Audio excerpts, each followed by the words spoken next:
السلام عليكم ورحمة الله وبركاته. أعلن افتتاح الحوار الوزاري بعنوان آثار تدهور الأراضي. May God's peace and blessings be upon you all. I call to order the ministerial dialogue entitled Impact of Land Degradation and Drought on Forced Migration, Security and Prosperity. It is my pleasure to give the floor to Dr. Adel Al-Jubair, Special Envoy for Climate.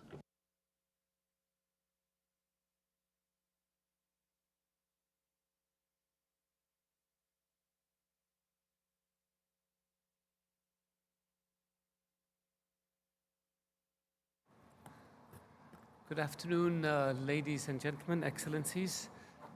Good afternoon, conference chairs. It is a great honor and a privilege for me to speak to you today about a very important issue and Saudi Arabia's commitment to it. This is the issue of land degradation and restoration.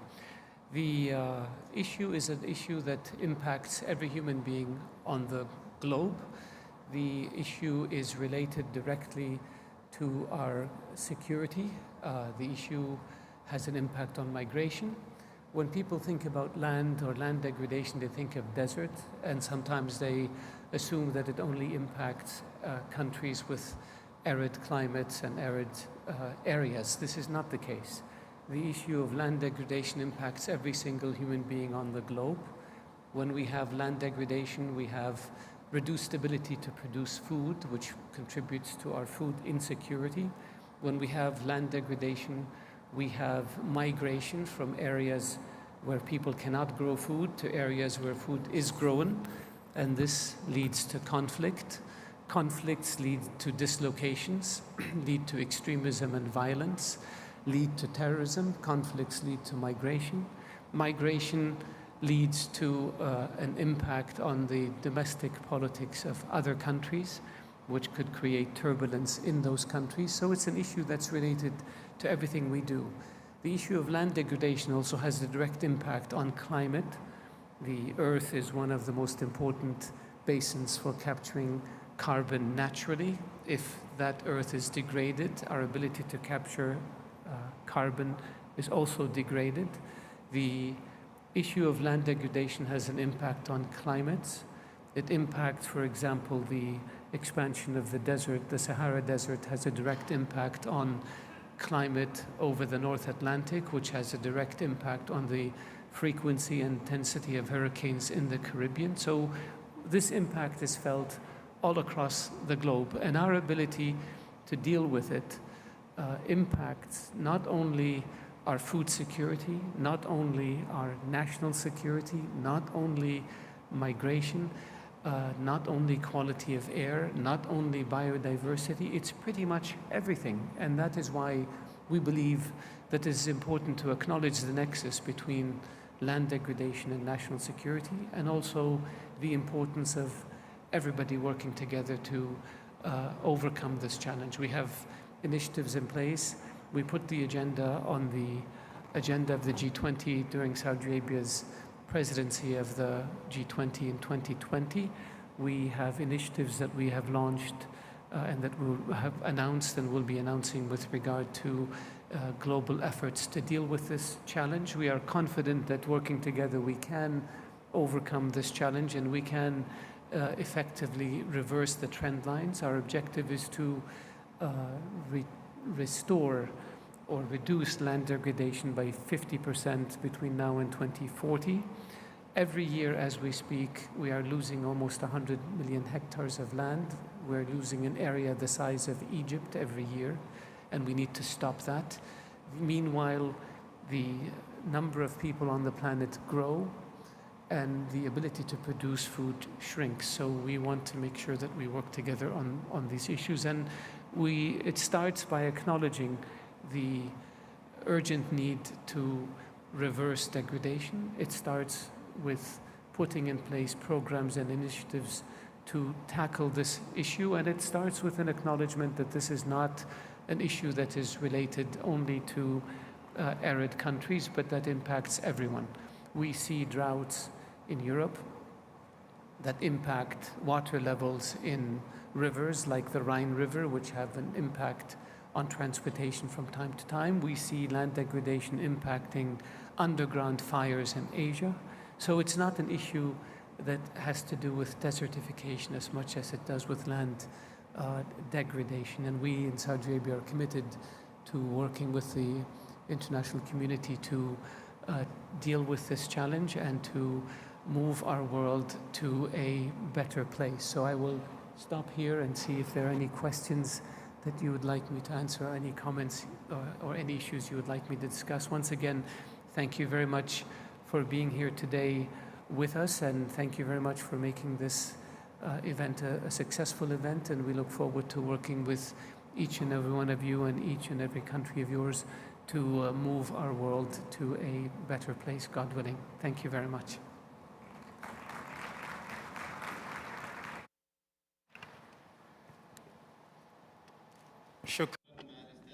I would like to thank His Excellency Minister Adel Jubair, Minister of State for Foreign Affairs and Climate Envoy, for your valuable contribution. I give the floor now to the Executive Secretary of the UNCCD, Dr. Brahim Tiao, to deliver his statement. President, Excellencies, ladies and gentlemen, as we just heard from the Ministry of Foreign Affairs of the Kingdom of Saudi Arabia, Adel Jubair, who's the Minister of State, we have a challenge ahead of us. And that challenge is how we can reduce the negative impacts of land degradation and drought on our communities, on our youth, on our women, on our farmers. And one of the negative consequences we see in the world from the UNCCD perspective is forced migration and security. What we see is more and more people fighting for the last piece of fertile land or the last drop of water. What we see is more and more conflicts linked to sand and dust storms. Who is the source? Where is the destination? And what are the consequences on health, on agriculture?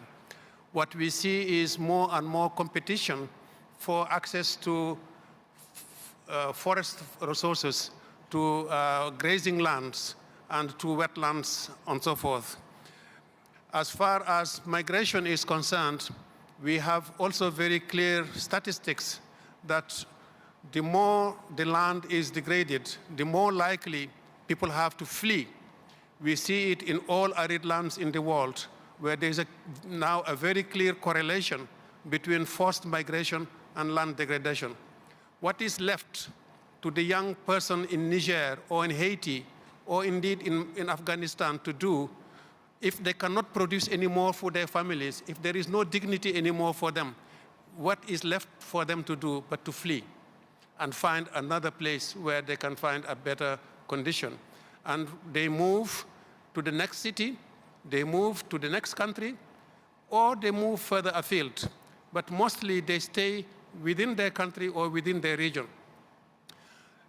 Given the size of the population to come, it is estimated, therefore, that billions of people may be affected by drought.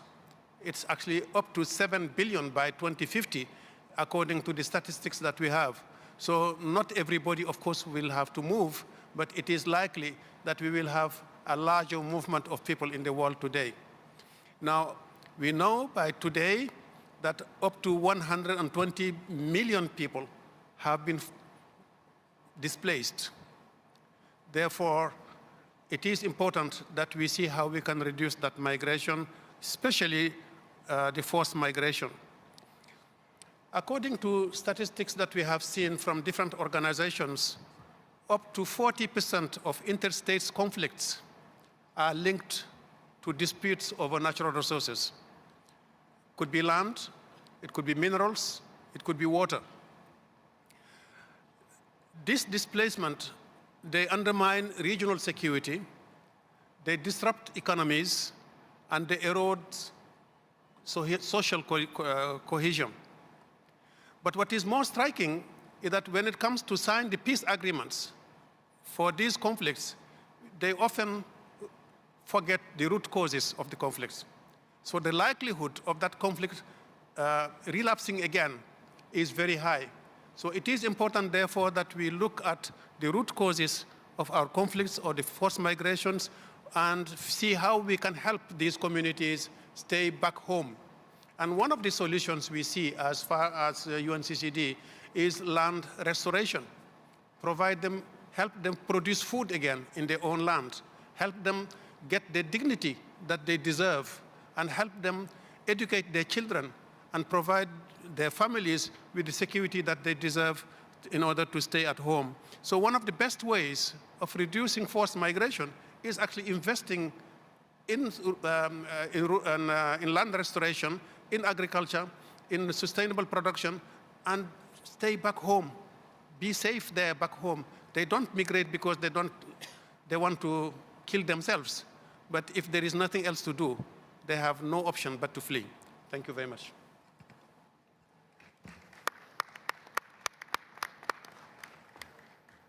شكرا معالي الأمين. Thank you, Your Excellency, Executive Secretary of the UNCCD, for your statement. I give the floor now to Mr. Baba Mal, Minister of Good Intentions, or Goodwill Ambassador.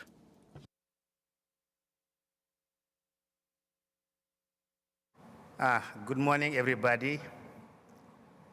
And thank you to give me this opportunity to talk about land degradation, impact of desertification and immigration.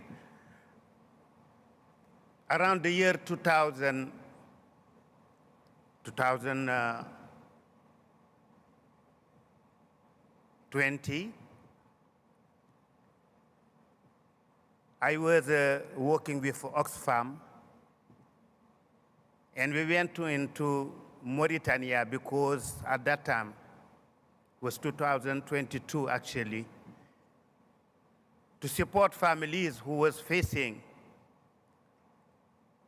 land degradation, drought, and even famine. We was told that at least 8 million of the people in the Sahel was gonna be in famine situation, no food. And we went, why I'm talking about this today is, you will understand it later.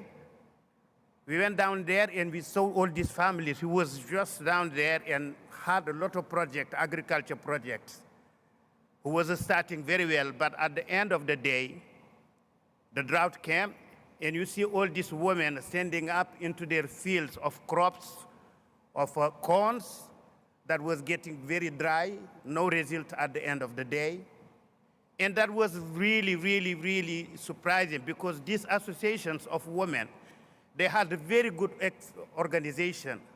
They have a very good plans. What was just missing is support from governments or support from NGOs just to come to support all their projects. But also the land degradation was the big impact in their lives. I remember we went in a small village called Natirgel in Mauritania, and I saw a woman with 2 children. They were very young.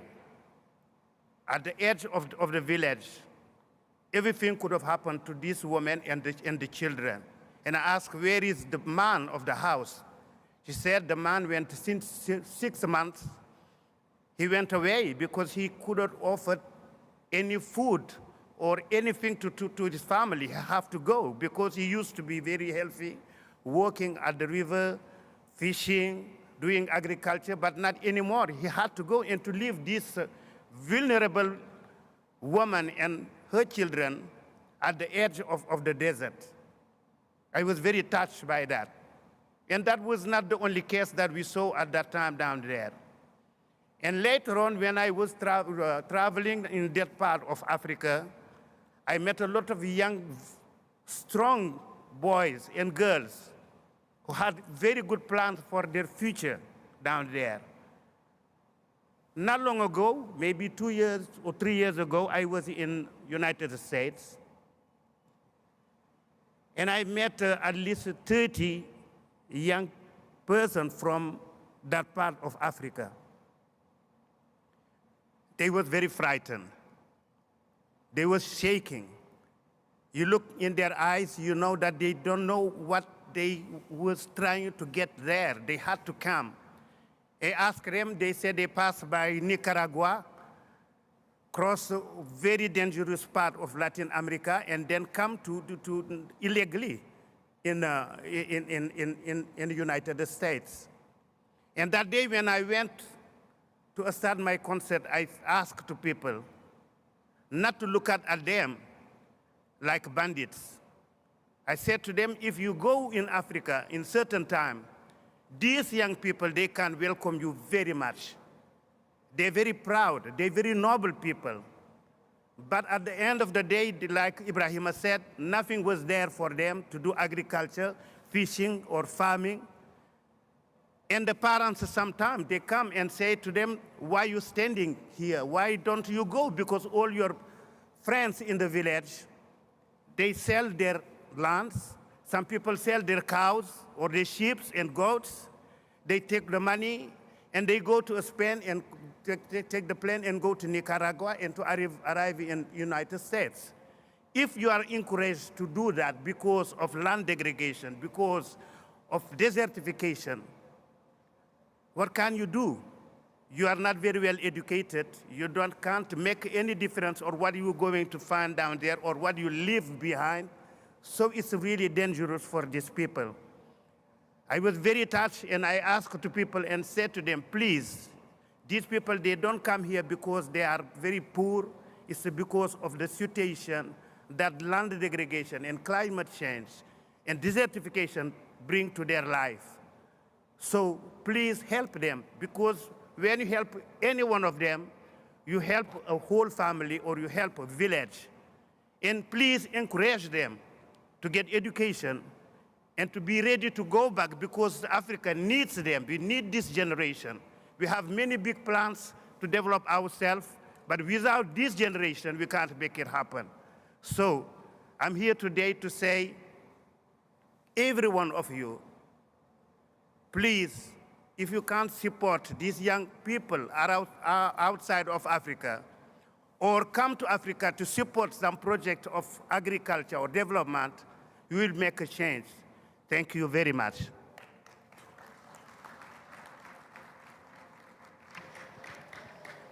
شكرا بابا مال سفير النوايا الحسنة على الكلمة. Thank you, Baba Mal, Goodwill Ambassador, for your statement. It is now my pleasure to welcome His Excellency Adrian Ford, Minister of Environment, Green and Blue Economy of Barbados, and His Excellency Hugo Moran Fernandez, Secretary of State for Environment in Spain. I will now hand over the conduct of the meeting to the co-chairs, and I wish you a most productive deliberation.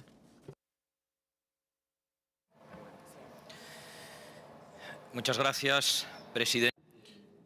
Thank you very much, President of the COP, Excellencies, delegations, representatives. May I thank the Kingdom of Saudi Arabia and the Secretariat of the UNCCD for having organized this event. It's an honor for me to moderate this dialogue with Adrian Ford, Minister of the Environment and the Green and Blue Economy of Barbados. Land degradation and drought are the outcome of a huge number of factors, interrelated they are, which lead to the loss of productivity of land, the reduction of resilience in the face of extreme weather events, and gives rise to water and food insecurity, and it also forces rural communities to migrate in search of better living conditions. In the face of this global challenge, we absolutely must strengthen regional and international cooperation to mitigate the factors that cause migration and forced displacement. Such cooperation should happen coordinatedly and to find synergies between both countries and international organizations and other stakeholders in this context. Many things can be done to sustainable management of land, agroeconomy, sound management policies, and land tenure policies. Only together we'll be able to guarantee a sustainable and safe future for all, which is why this ministerial dialogue is so relevant for us. May I explain to you now how we will be working this afternoon? First of all, there will be two presentations. Two speakers will address you, after which there will be the ministerial dialogue, which will last around 2 hours. During the ministerial dialogue, the ministers and other high-level representatives who wish to do so can take the floor. So I would invite participants who wish to take the floor to ask for the floor by pressing the button on your microphone. I would also ask participants to limit their statements to a maximum of 3 minutes so that the greatest number of countries can take the floor. I would like to remind, and we will remind you of when you've overstepped your time limit. This being said, it's a pleasure to give the first, to Mr. Carlos Alvaro Quesada, former President of Costa Rica, the floor. Sir, you have the floor.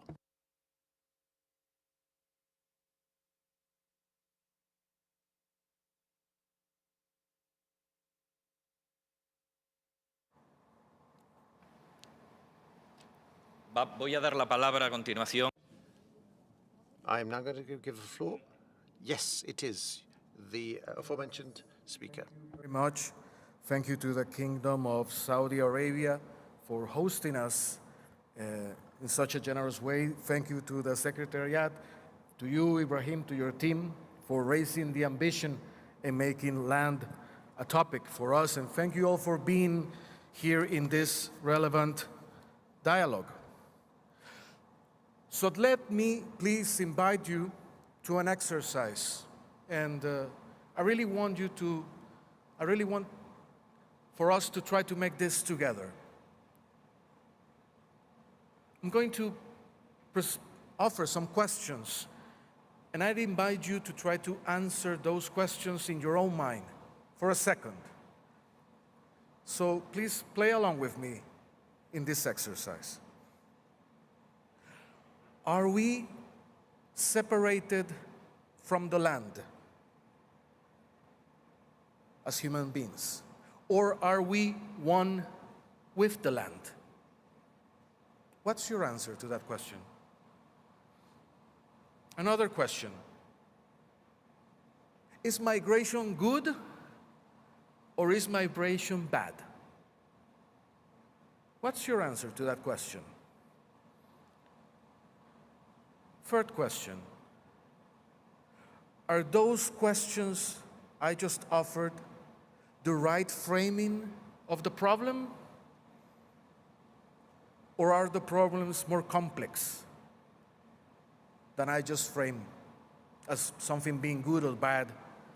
Or are we separated or not from the land? And it can appear as a game, but I do believe concepts matter. And the way we frame problems and the way we answer determines the response we give to situations as human beings.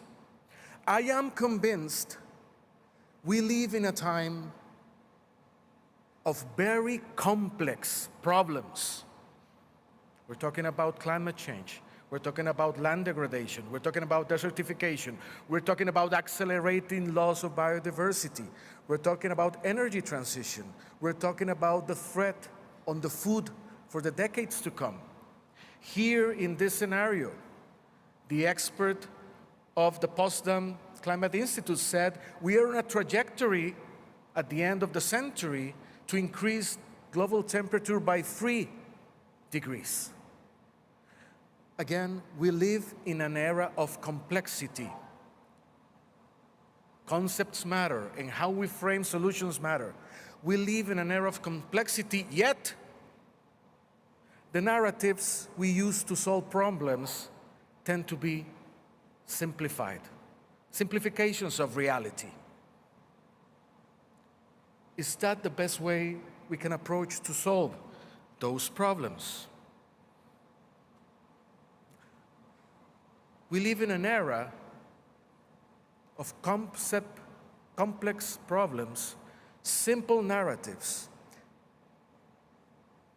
And I've seen so many political debates recently around the world, many of them centered on migration, and very few, I believe none, centered on land or land degradation. Why is that? Migration on one part might seem to be a phenomenon. Is migration at the root of the phenomenon? Sometimes it appears that land is at the root of the phenomenon, and yet we don't discuss about land. The environmental crisis we're facing, it's a triple crisis between the climate crisis, the biodiversity crisis, and the land crisis. We're not only going to experience people migration due to sea level rise, due to extreme weathers, due to drought, due to desertification, due to many phenomena. We'll also be going to experiencing ecosystem migration because of the shifts of temperature. So ecosystems that used to be in certain geographies are going to migrate to. That's the level of complexity we're talking about.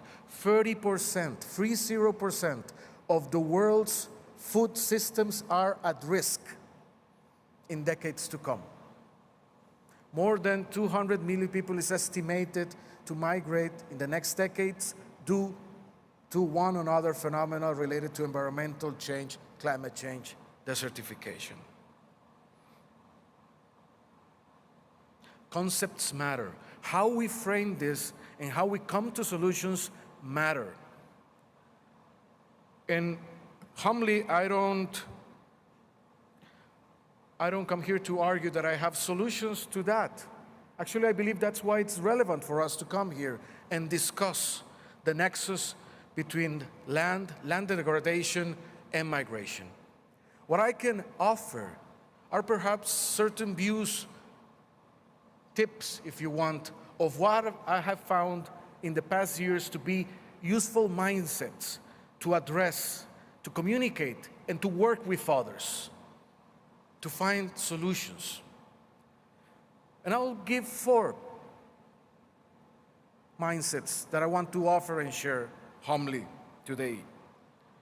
One is embrace the nexus between land degradation, desertification, and migration with an open mind, with a fresh mind.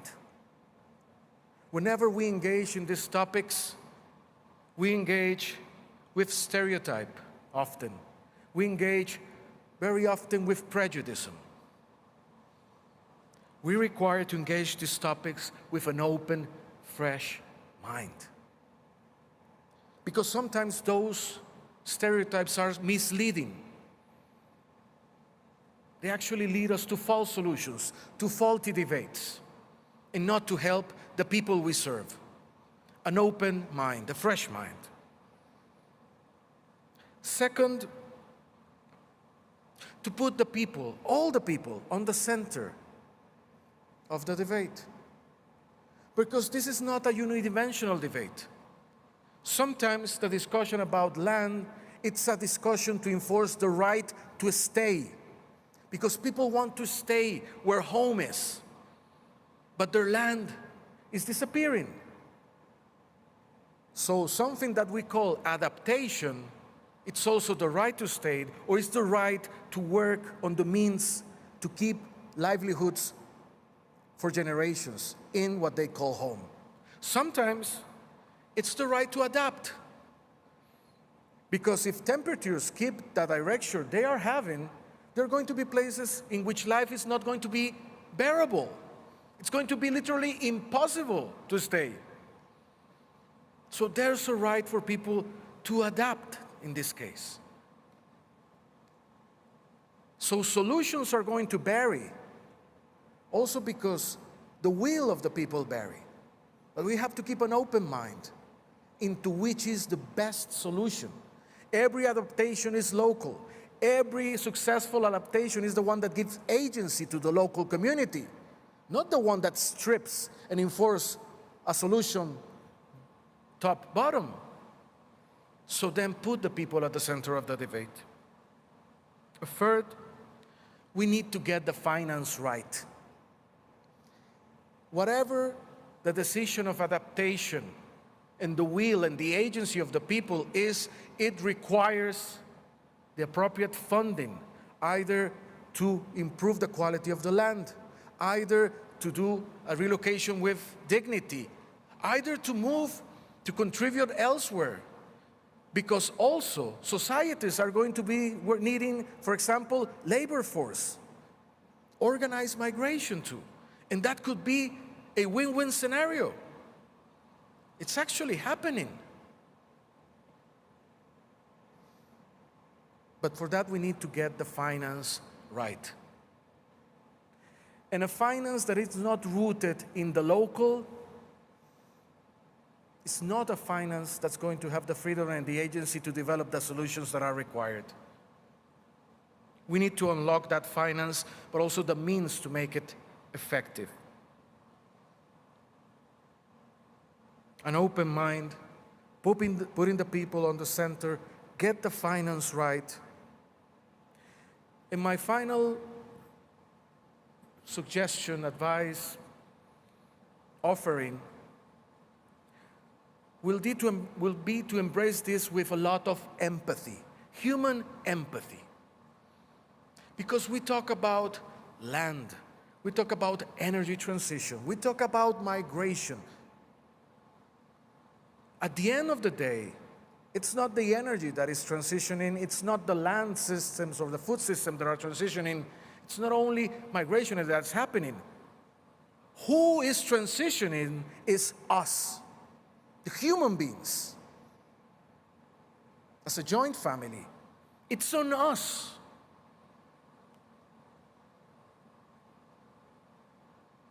Are we one family or not? That's another question to put into those questions of concepts.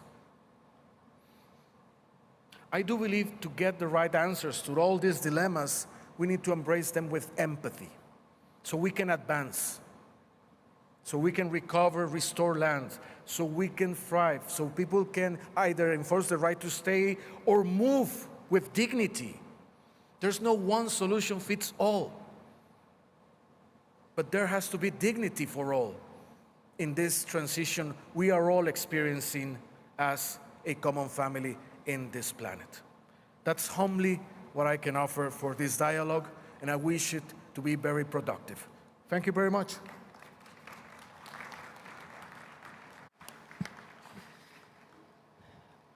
Agradecemos la intervención de Carlos Alvarado. I would like to thank Carlos Quezada for the intervention. And now I will give the floor to the Joint Director General of the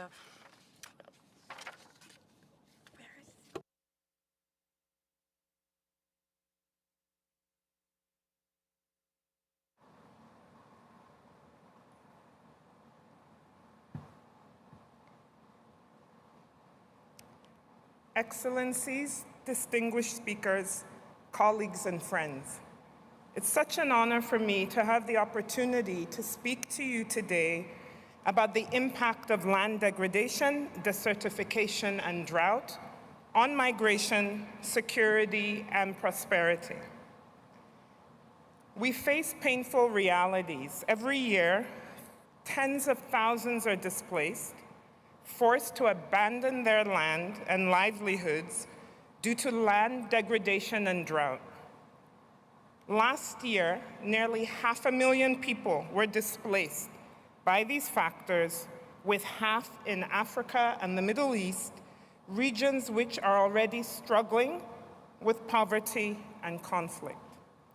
And we've already heard the Executive Secretary himself speak in much greater detail about this current reality. During droughts, short-term migration to nearby areas is a key survival strategy for farmers. But how can we transform this into a transformational adaptation strategy? The solutions are within our grasp, and it's such an honor for me to follow the previous speaker, because now I am going to speak about solutions.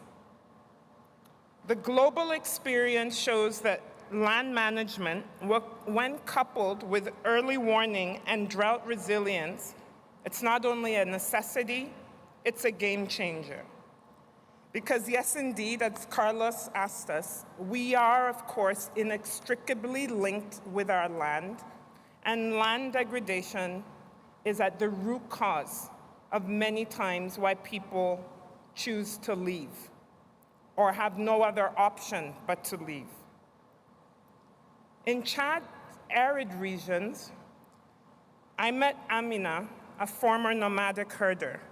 And due to droughts and barren land, she and her family had to migrate in search of water and pasture. IOM, local partners, and a regional herder organization support her family and community in managing transhumance mobility and using sustainable farming techniques. This initiative aims to enhance food security, reduce cross-border conflict, and generate alerts on herder movement and potential tensions combined with land management strategies. This story exemplifies the power of community action, and President Carlos had spoken about what needs to happen at the local level. This is at the heart of what we must strive for: sustainable, proactive strategies that offer people choices, dignity, and stability. At the core of this vision lies the power of regional cooperation and partnerships. So for example, the IGAD protocol on transhumance ensures that herders can move safely in search of water and pasture, protecting their livelihoods and preventing resource-related conflict. Another example is the Kampala Declaration on Migration, Environment, and Climate Change, and the Baku Call on Climate Action for Peace, Relief, and Recovery at COP29. These create a powerful framework to bridge the gap between migration, environmental change, and peace.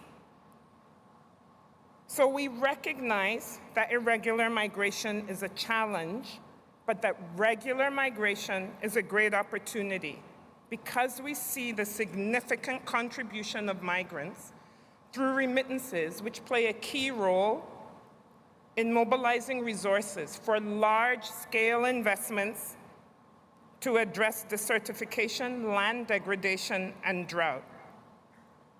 So according to IOM's World Migration Report, remittance flows have dramatically increased to $831 billion in 2022. And for developing countries, we know that these remittances are significant and more than 3 times ODA and FDI combined. Remittances have the potential to significantly boost household income, helping lift families out of poverty, and therefore increasing resilience in communities affected by desertification, land degradation, and drought. Beyond the economic capital of migrants, it's also about their contribution through their knowledge, network, and skills to build stronger and more resilient communities. So now let's go to Iraq, in the Kurdistan region, where Farzan Najmuddin, who's a member of the diaspora in the Netherlands, launched a pilot project to improve agriculture in the face of water scarcity and drought. By leveraging diaspora knowledge and skills transfer, new partnerships and initiatives, these were formed across borders. This is an individual story, but it's an example of how solutions we know work, reach the most vulnerable, and are impactful at the local level. These we must take to scale. Furthermore, the industries which are impacted the most, such as agriculture, are among those with the highest concentration of migrant workers. Connecting these workers with green skills and knowledge is essential. And we know that the demand for green skills is already much higher than the availability. And land degradation, addressing land degradation, is not going to happen without building these green skills and knowledge. And governments can support this transition by creating labor migration pathways that build resilience to desertification and drought while protecting the rights of their migrants. So UNCCD has led efforts to integrate migration into environmental policies, with COP decisions encouraging positive measures to address drivers of irregular migration. As negotiations continue, let's remember that regular migration can be part of the solution. By prioritizing early warning systems, conflict-sensitive land management, and inclusive governance, we can reduce drivers of irregular migration and align with the UN Sustainable Development Goals, particularly Goal 15 on life to land and Goal 16 on peace and justice. So let's commit to regional cooperation, strengthen partnerships, and create sustainable solutions to address the root causes of irregular migration and conflict, to restore our lands, to manage our water, and to support communities that are most vulnerable. Because we know, and I say this from IOM, because we're in communities in 170 countries around the world, we know that when we speak to community members, they want to stay. They want the capacity, the skills, and the opportunity that will give them solutions to stay. And we must support these, whether it's with the finance, whether it's with the skills, whether it's with the innovation and the knowledge. And this way, together, we can, we will, and we must have lasting impact. I thank you.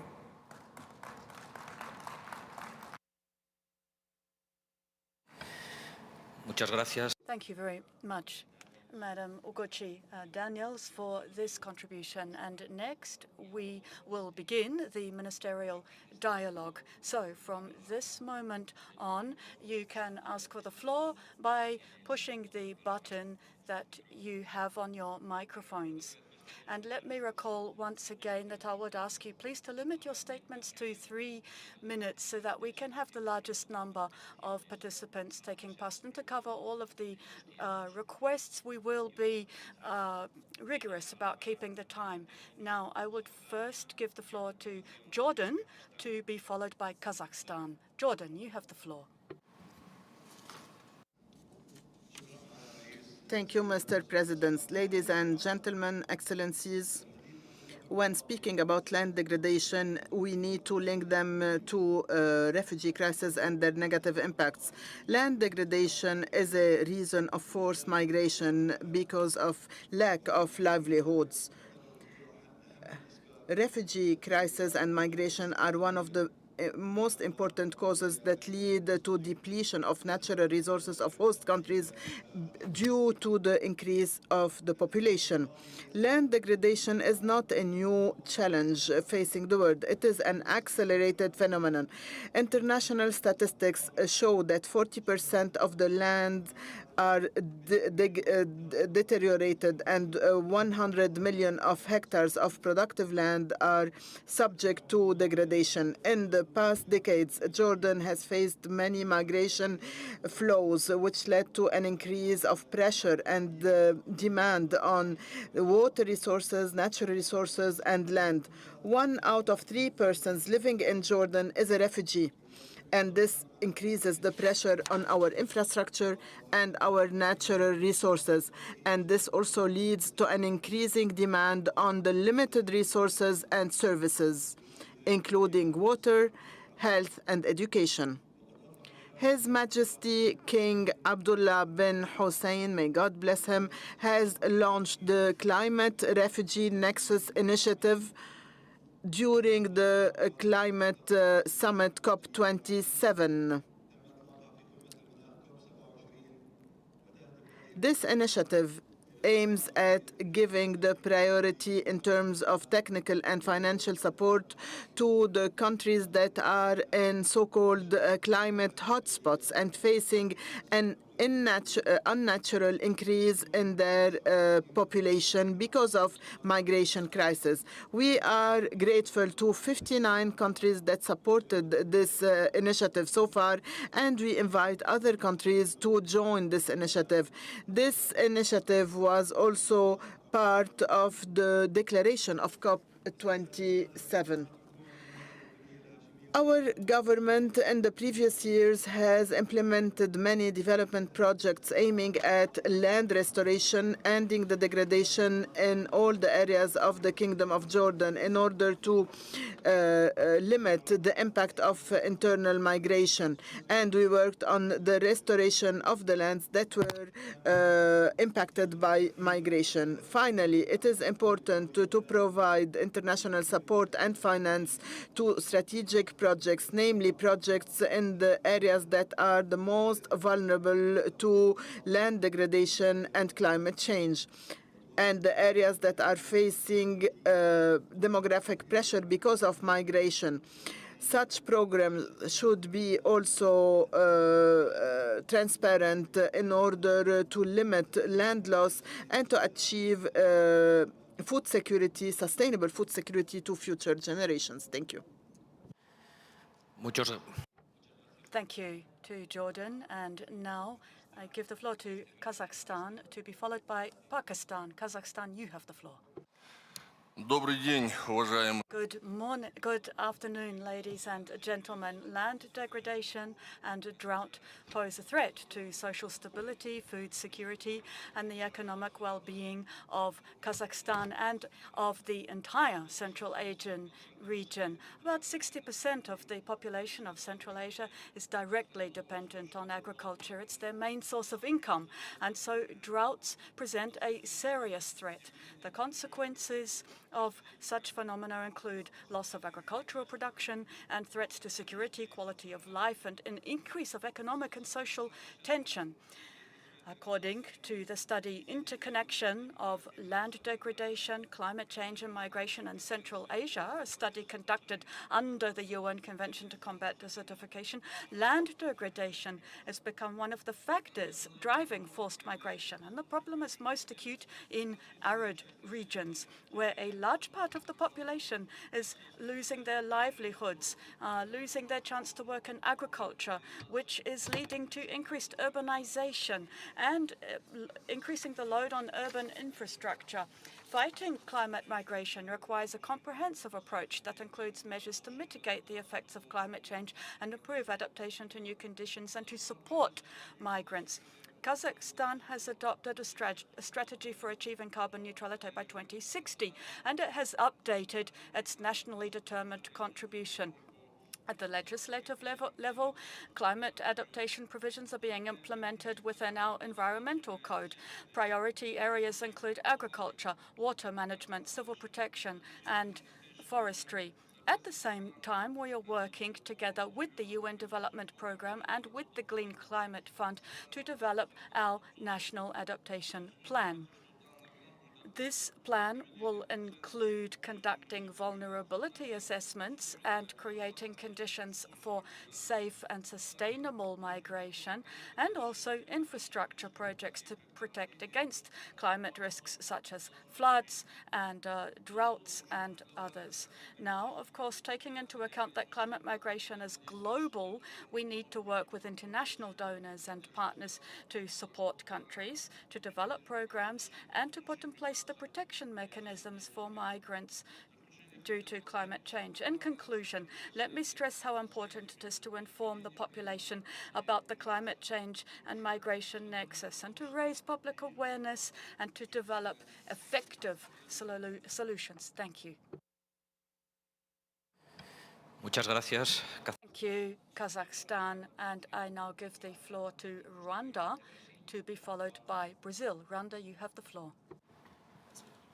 Excellencies, distinguished guests, on behalf of the government of Rwanda, I want to thank the Kingdom of Saudi Arabia and the UNCCD for organizing this event. Land degradation and drought are powerful drivers of forced migration, exacerbating security risk and undermining global prosperity.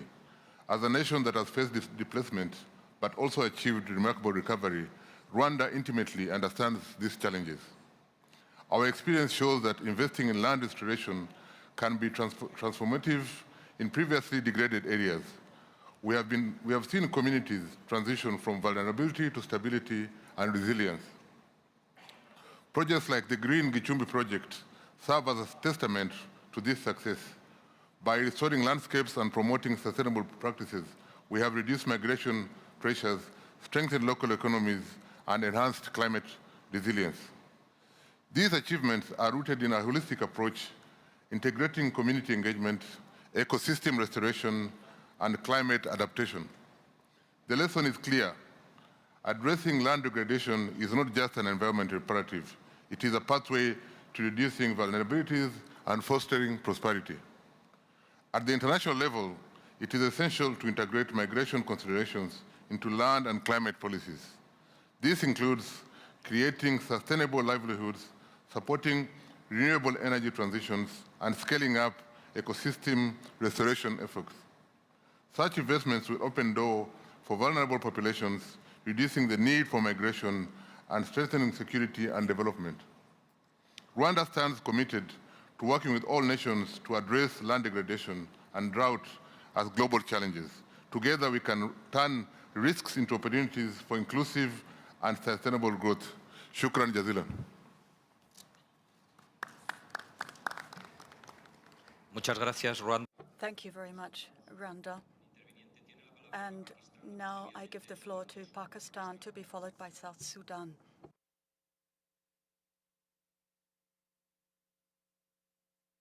Hello, thank you. Bismillahirrahmanirrahim. Very good afternoon, good evening, ladies and gentlemen, excellencies, distinguished delegates. I extend my sincere appreciation to UNCCD Secretariat for organizing this vital dialogue on this issue of profound concern for the countries like Pakistan, which is at the forefront of the disaster-induced forced migration due to the droughts and other climate vulnerabilities. Pakistan has been designated by UNCCD among the top 23 countries facing a major drought emergency. During 1997 to 2003, Pakistan faced the worst drought in 50 years, mainly in the provinces of Balochistan and Sindh, impacting some 3 million people and 7.2 million heads of livestock. Excellencies, climate change is expected to push over 143 million people to migrate internally by 2050 in sub-Saharan Africa. South Asia and Latin America, which would be around 2.8% of the population of these regions, they will migrate due to water scarcity, rising sea level, and storm surges. In South Asia, approximately 5.25 million people were displaced in 2021 due to disaster. In 2022, Pakistan recorded highest number of migration persons with 1.2 million people migrated due to devastating floods, which the climate modeling estimate that by 2050, Pakistan will have nearly 2 million climate migrants within its border. In South Asia, water availability is projected to increase over broad spans of the continent through the end of the century, but to decline in Afghanistan, northeastern Pakistan.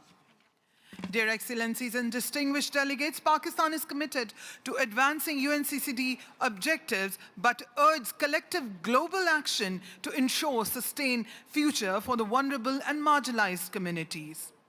Since independence, losses worth over $68 billion have been sustained by Pakistan's economy by virtue of hydrometeorological disaster, with $48 billion losses due to historic event 2010 and 2022 floods. Excellencies, Pakistan has adopted a multi-pronged approach to financing land restoration and drought resilience. Pakistan has developed National Adaptation Plan in 2023. National Adaptation Plan identifies estimated financial needs of the country to tune of $152 billion by 2030. Bridging the financing gap for land restoration and drought resilience demand global collaboration. Pakistan's call upon the international community to uphold the principles of the common but differentiated responsibilities and capabilities under the Rio Convention to ensure the developing nations receive equitable access to global climate finance with simplified access and greater flexibility for implementation of national drought plans to protect their people and ecosystem and continue to actively contribute to the global sustained development goals. Thank you very much for your attention. Excellencies and distinguished guests. Gracias.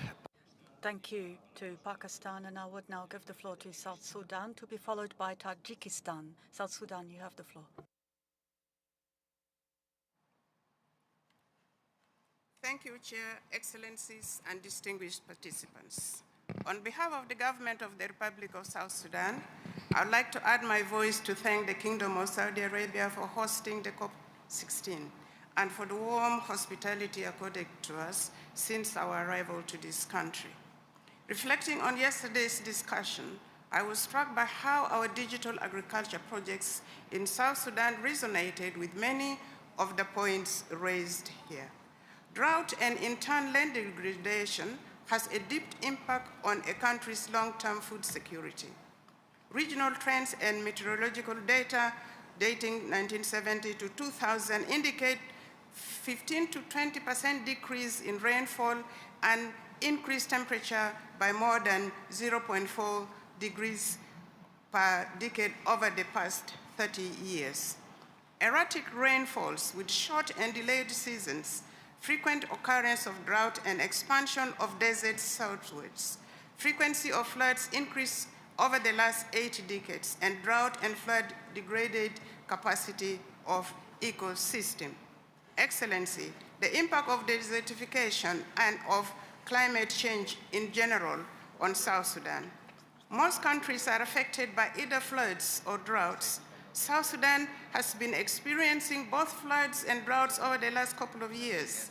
The impact of floods was this year. The impact of floods was so severe that 7 out of 10 of our states were affected, and that forced the government to declare a state of emergency. The frequent droughts, flooding, and forced displacement has rendered 7.5 million people food insecure. Droughts and increasing climate variability would decrease sorghum, which is the staple crop yield, by 5 to 25% between 2000 and 2030. Drought and flood devastate lives and livelihoods, destroy crops and livestock, causing massive displacement and food insecurity, exacerbating existing tensions over land use, particularly among farmers and pastoralists as they compete for increasingly scarce resources, including grazing and arable land. However, my government has made strides to ensure that it proactively deals with the unfolding situation.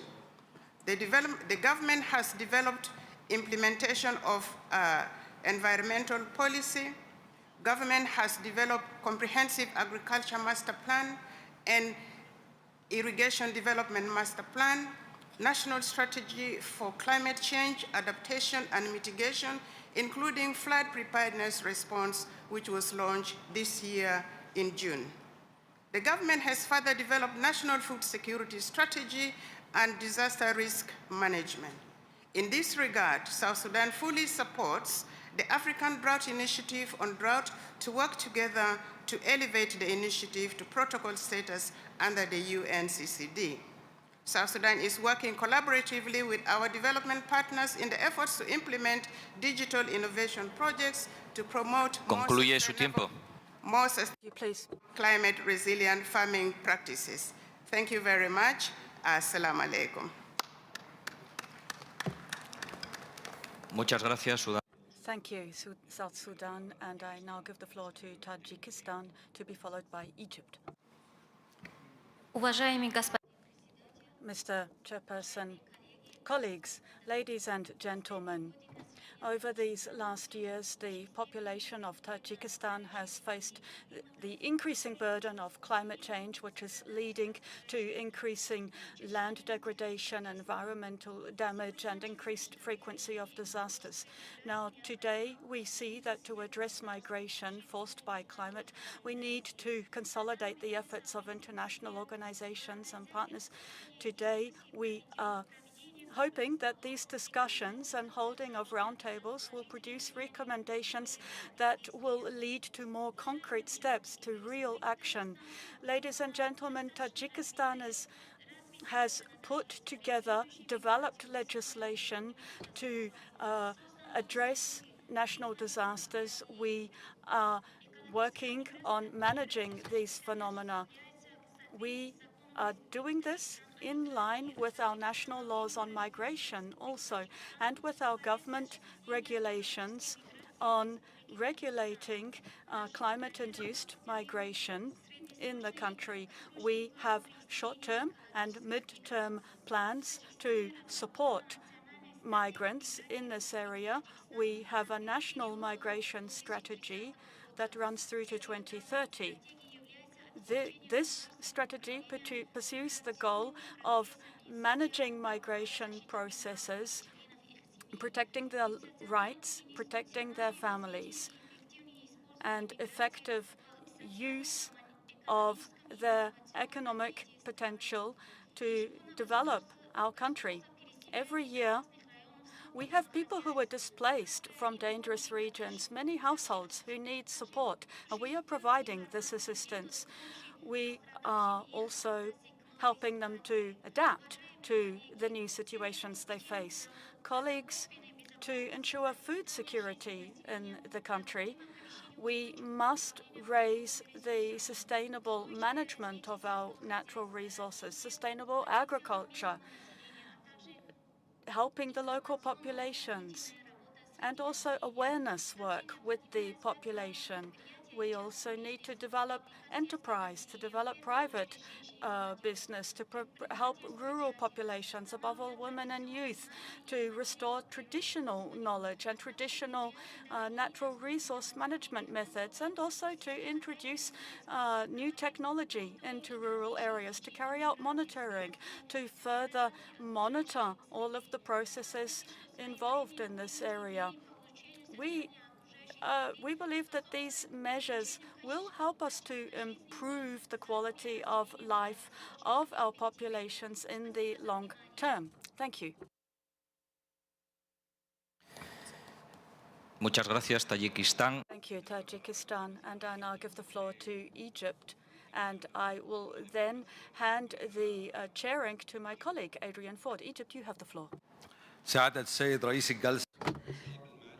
Your Excellency President, dear delegates, Excellencies, allow me to express our gratitude to the government of Kingdom of Saudi Arabia and its people for their warm hospitality, and we would like to congratulate them on the excellent organization of COP16, and we hope that we will be able to achieve results that will lead to facing land degradation and facing drought around the world. Ladies and gentlemen, the problem of desertification is one of the most important challenges that we are facing as the human family on this planet. This is a very complex challenge, especially in the light of the consequences of loss of biodiversity, climate change. International statistics show that 40% of agricultural lands in the world are degraded, and the world requires unprecedented efforts in order to restore more than 5 million hectares by 2030 in order to be able to achieve the LDN, land degradation neutrality. Egypt is facing many challenges in the field of water. We are one of the countries that face the most serious crisis of water scarcity. We face very low rainfall, 1 out of 10 billion cubic meters of rainfall. We rely on the Nile River for water resources. However, we have great needs in terms of water, especially to produce food. We have around 60 billion cubic meters of water needs. The gap is filled by recycling of a big quantity of our used water, and we import also water from through the food production. This is further exacerbated by the fact that we are hosting more than 10 billion, says the speaker, refugees from all around the world. And we have increasing needs because of demographic pressure. Despite the fact that we have programs to limit demographic increases, we have also needs in the field of development programs. We also have the problem of the connection between underground water and seawater, saline water, and this leads to the increasing levels of water salinity. That's why our government has given a big priority and importance to the issue of drought. We have invited the UNCCD Secretariat to seek to adopt a drought initiative in order to support the most vulnerable countries. Drought is threatening social security, social peace, and the dignified life of the citizens. Drought is also threatening the sustainability and the serenity of our natural resources in the most impacted areas.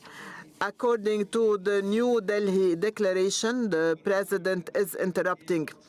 Despite all these environmental and social challenges, our adaptation to drought is one of the points that are heavily present in all our sustainable development plans and Egypt Vision 2030. Our government has adopted a proactive and preventive approach by resorting to underground water and to also build water treatment plants so that water can be recycled, reused for agriculture. And we have also adopted a set of new and modern laws on pollution and natural resources. We also have many initiatives and programs to rationalize the use of irrigation and water for irrigation. The President is inviting the speaker to round up. Thank you, says the speaker. Just let me thank Excellency Hugo Moran for your earlier intervention and the co-chairing of the meeting. I want now to invite Gabon to have the floor.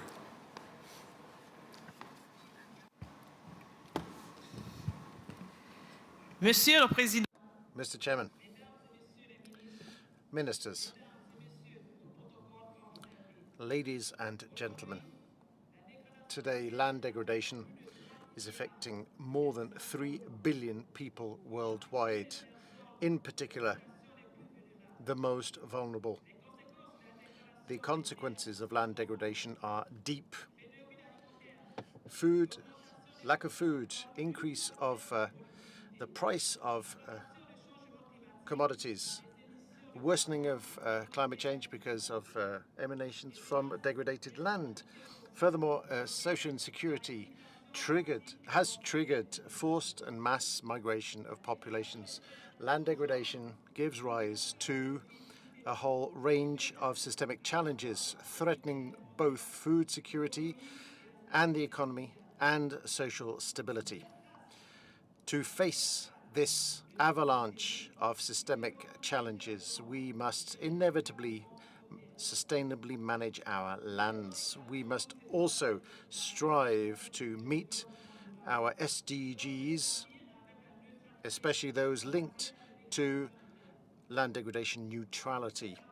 This approach will enable us to meet these many challenges in terms of sustainable management of land, especially in consultation with sub-regional organizations like my country, Gabon. The countries of the Central African sub-region cooperate and share their experiences within the Central African Forestry Commission to find agreed solutions which are consistent with the SDGs in terms of land degradation neutrality. This cooperation is happening in the context of the sub-regional program of action designed to contribute to the stability of and the peace in the region by harmonizing and making more effective the national programs of action to combat land degradation and drought. On the basis of this aforementioned cooperation, Gabon has set itself the aim to achieve zero deforestation in order to achieve land degradation neutrality and restore all of our degraded lands on the one hand, and also to reduce by half between now and 2030 the fall in productivity of land, which is 9.71% in 2021 and 2015 furthermore. Thank you very much for your kind attention. Thank you. Chad, you have the floor, followed by Madagascar.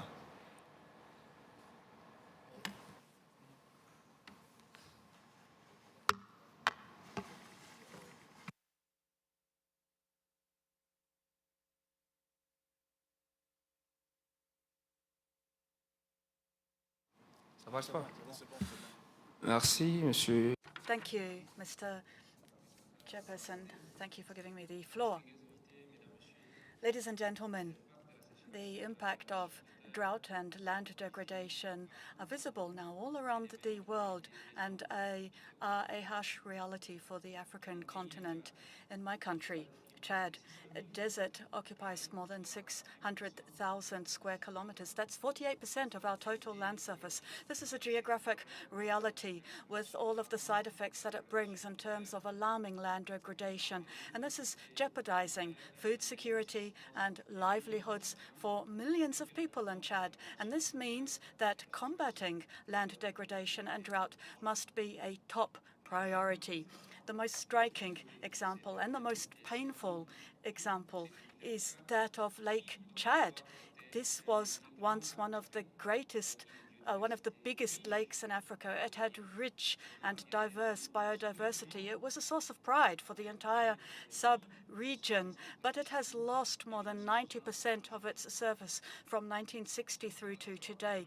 This is an ecological disaster that has dramatic repercussions on our populations and for the economy, biodiversity and security throughout the Sahel and beyond. Indeed, the fact that this lake can now no longer provide all of its ecosystem functions has seriously exacerbated migration and has displaced populations into the interior of the country in search of fertile land and pasture zones. And this leaves the road open for Boko Haram terrorists to come in and to spread, bringing grief to thousands of families throughout the Sahel region. The advance of the desert, but also incipient desertification in zones that were previously humid and were suitable for agriculture and for livestock, are causing insecurity, and this is displacing populations. This is leading people to go in search of new lands, and this is a source of conflict between populations. So, faced with all of these challenges that require concerted and ambitious action, under the enlightened leadership of His Excellency Mohamed Idriss Déby Itno, President of the Republic of Chad, our country is now engaged in trying to reverse this land degradation trend. Acting in line with the Bonn Challenge, we plan to restore 5 million hectares of degraded land through reforestation.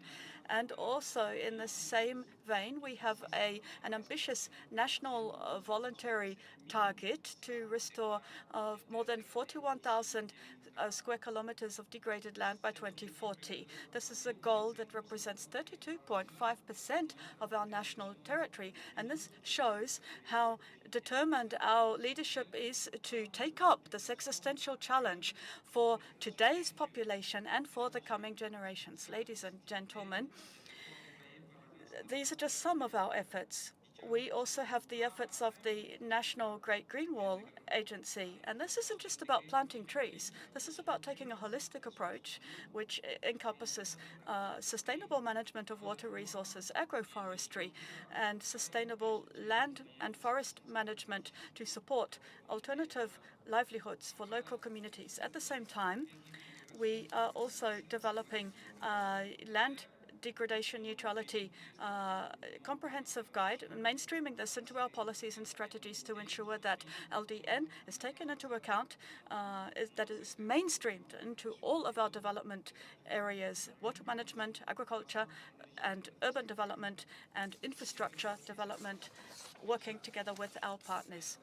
We are developing a integrated drought management plan to address these challenges and also to reduce inequality between men and women as concerns the effects. But we are also aware that we cannot address these challenges alone, and for this we need to reinforce regional and international cooperation to amplify the impact of efforts to prevent land degradation. Together, let me reiterate Chad's full commitment to combating land degradation and drought. This is not just about the environment, it is about development. It's imperative for the security and the dignity of our peoples. Thank you. Thank you, Excellency. I just want to make the point that in the interest of time, because we have a time limit for this exercise, I would like Excellencies to keep their presentations to the 3 minutes allocated. I think that we are running a little bit behind time at this moment, so I'm indulging you to keep your speeches to 3 minutes. Madagascar, you have the floor. Thanks. Thank you, Chairs.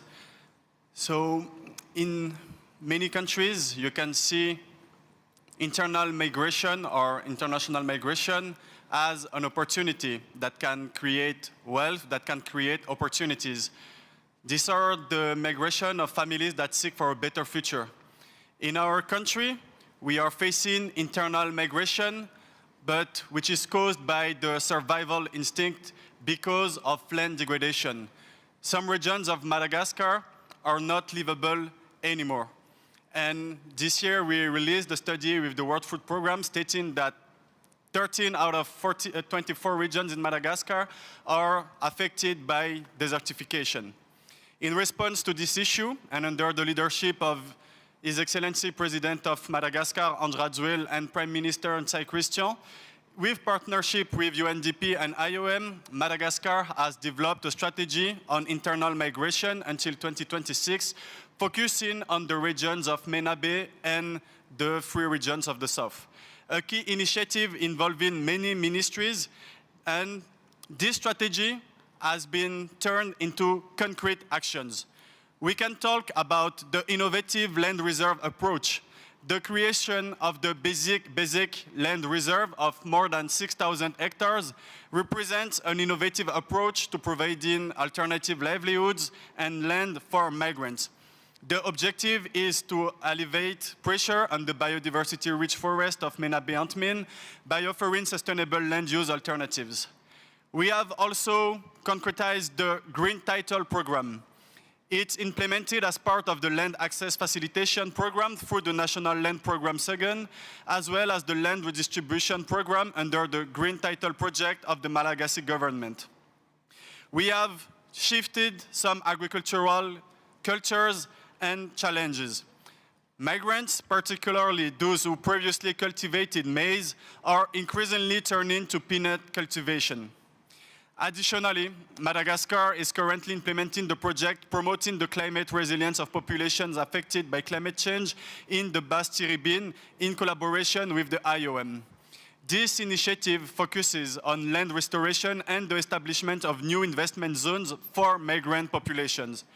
The GIZ supports Madagascar in the north in providing support for land restoration project, land tenure security, and land allocation for local population in the northern part of Madagascar in partnership with LL and DEV.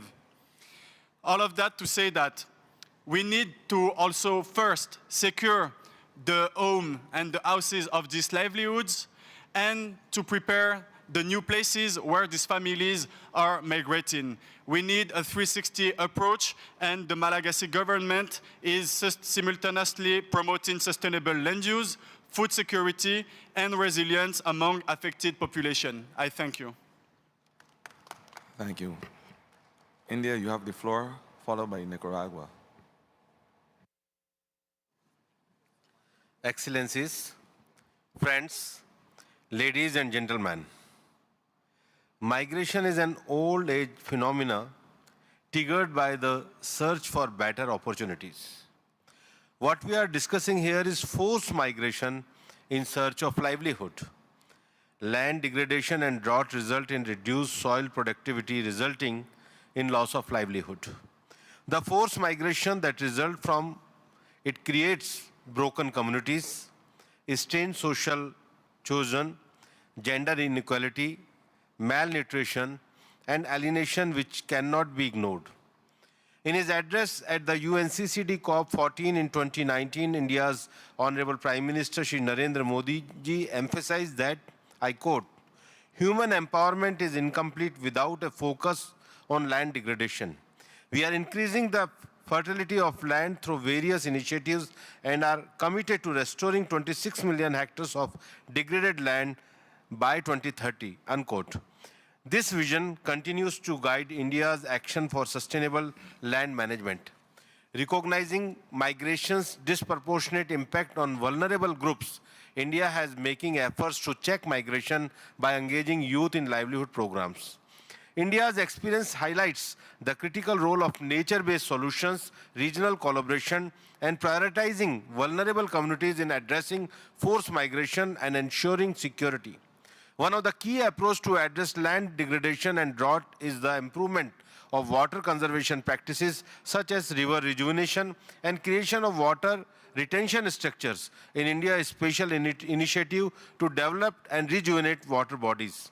Microfinance facilities are being provided to individual farmers through regional rural banks and other financial institutions to support the agriculture activities in their traditional farm holdings. Similarly, soil health cards are provided to farmers to understand change in soil health affected the land management and take corrective measures.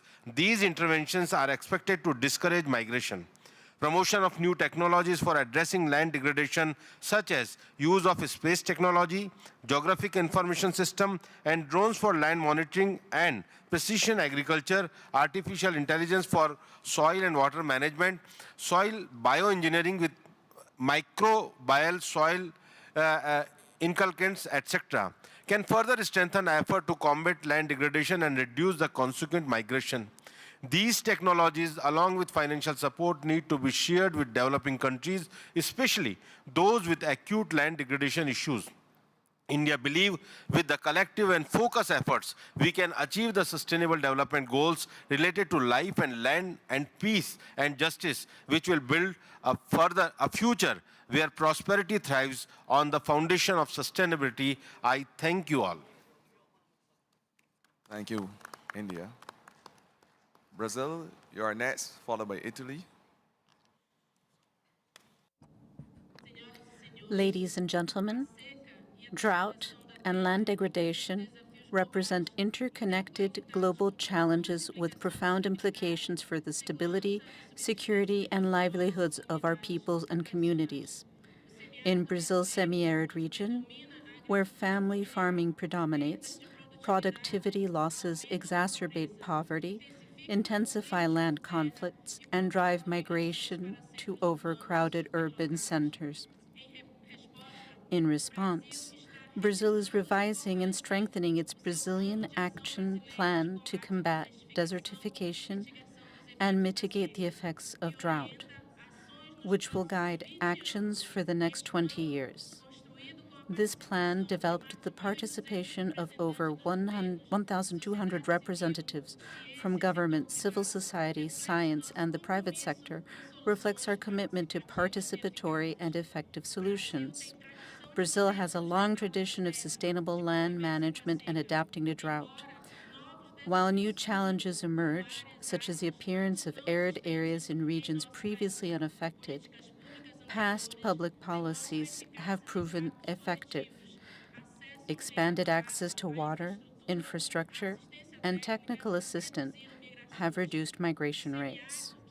The semi-arid region, which is the most threatened by desertification, land degradation, and drought, now accounts for 37% of Brazil's family farming, making it the territory with the highest proportion of family farmers in the country. We need evidence-based public policies that have demonstrated success, such as the 1,200,000 cisterns program, food acquisition initiatives, and subsidies that guarantee minimum prices for socio-biodiversity products. These programs strengthen local economies and foster community resilience. To address these challenges, we must integrate ecosystem restoration and nature-based solutions with climate adaptation policies, sustainable value chains, soil preservation, ensuring water available in both quantity and quality. In addition, Brazil is structuring its new national adaptation strategy with sectoral plans focused on food security, traditional peoples and communities, and family farming. Although we have made progress, challenges such as access to land and the need to expand infrastructure remain. For this, we reaffirm our commitment to the public policies such as the plans for the prevention and control of deforestation and forest fires, aligning environmental conservation with sustainable development. This ministerial dialogue is a critical opportunity to align global efforts, promoting a just transition that fosters a more resilient, equitable, and sustainable economic model. Brazil stands ready to strengthen and lead this agenda. Thank you very much. Thank you, Brazil. Italy, you are next, followed by European Union. Non ho capito. Noi? Excellencies, distinguished delegates, ladies and gentlemen, it's a privilege to address this assembly and share Italy's perspective in the urgent challenges posed by desertification, land degradation, and their far-reaching consequences, including forced migration and regional instability. These are not isolated environmental issues, but complex phenomena that demand coordinated and sustainable solutions. Italy recognized the fundamental role that sustainable land management plays in promoting resilience, social cohesion, and economic stability. Our commitment to this cause is reflected in decades of international cooperation and initiatives aimed at addressing these challenges, particularly in regions most vulnerable to the effect of desertification. Africa, a continent deeply affected by land degradation, has long been a focal point of Italy's engagement. Historical projects, such as the integrated Keita project in Niger, exemplify how targeted intervention can transform arid landscapes into productive ecosystems. This initiative reclaimed thousands of hectares and established a foundation for community-driven land management that continues to inspire similar efforts. Building on this legacy, Italy supports initiatives that address the root causes of environmental degradation and its socio-economic impacts. The AMOAS program in Africa focused on early warning system for drought and disaster resilience, highlights our commitment to empowering communities with tools to adapt and mitigate environmental crises. Italy's contributions align closely with the objectives of the United Nations Convention to Combat Desertification.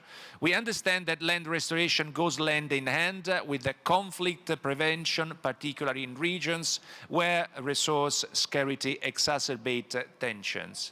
Under this aspect, water management is another cornerstone of our approach. Ladies and gentlemen, central to our efforts is the principle of partnership. Desertification and migration are challenges that no country can tackle alone. Italy, through the Rome process, has worked to bring nations, organizations, and communities together to share responsibility and act collectively. This dialogue has laid the groundwork for practical solutions that foster regional stability and global solidarity. As we come together in this forum, let us reaffirm our collective commitment to addressing these pressing challenges by restoring lands, strengthening livelihoods, and promoting stability. We can create a future where migration is a choice, not a necessity. Italy stands ready to work with all partners in this endeavor, fostering collaboration and innovation to turn the tide of desertification into a path toward resilience and opportunity for all. Thank you. Thank you, Italy. European Union, you are next, followed by Nicaragua. Excellencies, dear co-moderators, dear colleagues, let me thank you first, the Presidency and the UNCCD Secretariat for organizing this dialogue. Our livelihoods all around the world depend on natural resources. Instability, social tensions, conflicts, and forced displacement can all rise if these become scarcer. Fighting the interlinked crisis of climate change and environmental degradation is one of the most important tools of conflict preventions we have. We need to start thinking about investing in preserving natural resources as an investment in peace. Land in particular is a natural resource with special value to humanity. The EU's nature policies are crucial elements for the EU to act against desertification, land degradation, and drought. Not only that, in our experience, nature restoration is an investment that pays off. For every euro invested, we will get at least 8 euros in return. Land degradation is a pervasive, systematic phenomenon that affects all parts of the world and can take many problematic forms, including soil erosion, deforestation, desertification, and pollution. The rise of land grabbing in rural areas, coupled with insecure land tenure for local communities, contribute to unsustainable land use and to the forced displacement of the most vulnerable. The complex impacts of environmental degradation and climate change on displacement and migration patterns deserve our highest attention. In many cases, climate change and environmental degradation exacerbate the already existing vulnerabilities of many communities. Therefore, enabling safe legal pathways, which are key for regular and orderly migration, can be one of the best chances of coping with the worst impacts for some people, to promote livelihood, diversification, and to reduce pressure on ecosystems. Voluntary legal migration can act as a potentially positive response to the impacts of land degradation and climate change. Sustainable land management and drought resilience are essential building blocks to ensure global stability, security, sustainability, and prosperity. The EU welcomes that important initiatives such as the Sustainability, Stability, and Security Initiative in Africa will be part of the discussion of this conference. The EU also welcomes the collaboration established between the UNCCD Secretariat and the International Organization on Migration. Thank you. Thank you. Nicaragua, you have the floor, followed by Ukraine. بسم الله السيد الرئيس السلام عليكم. Ladies and gentlemen, I have the honor of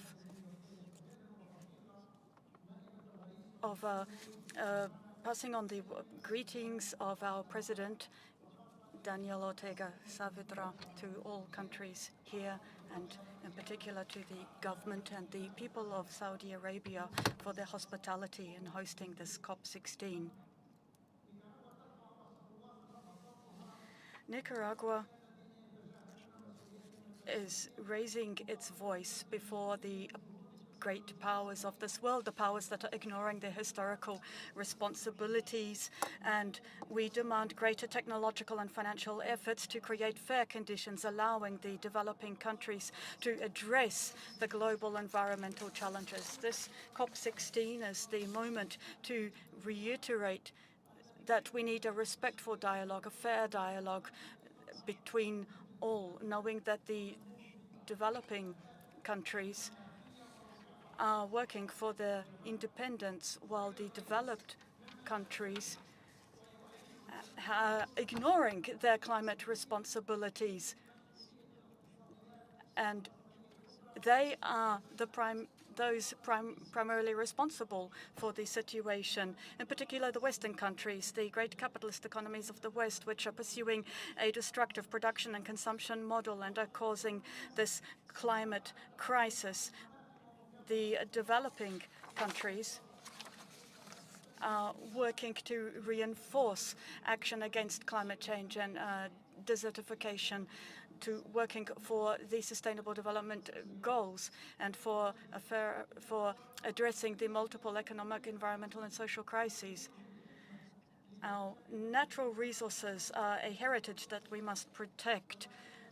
To do this, our President, Daniel Ortega, and our Vice President, Rosario Murillo, have engaged in policies that work to bring together economic development and protecting the environment. We call on the countries of the global north, which have shown a lack of commitment, to support the international efforts against desertification. Our Vice President is saying that what we are calling climate change and desertification and drought is not this. It is destroyed land. It's the plundering of Mother Earth. And so we need to take a new approach, a civilization-based approach to protect Mother Earth, to protect nature.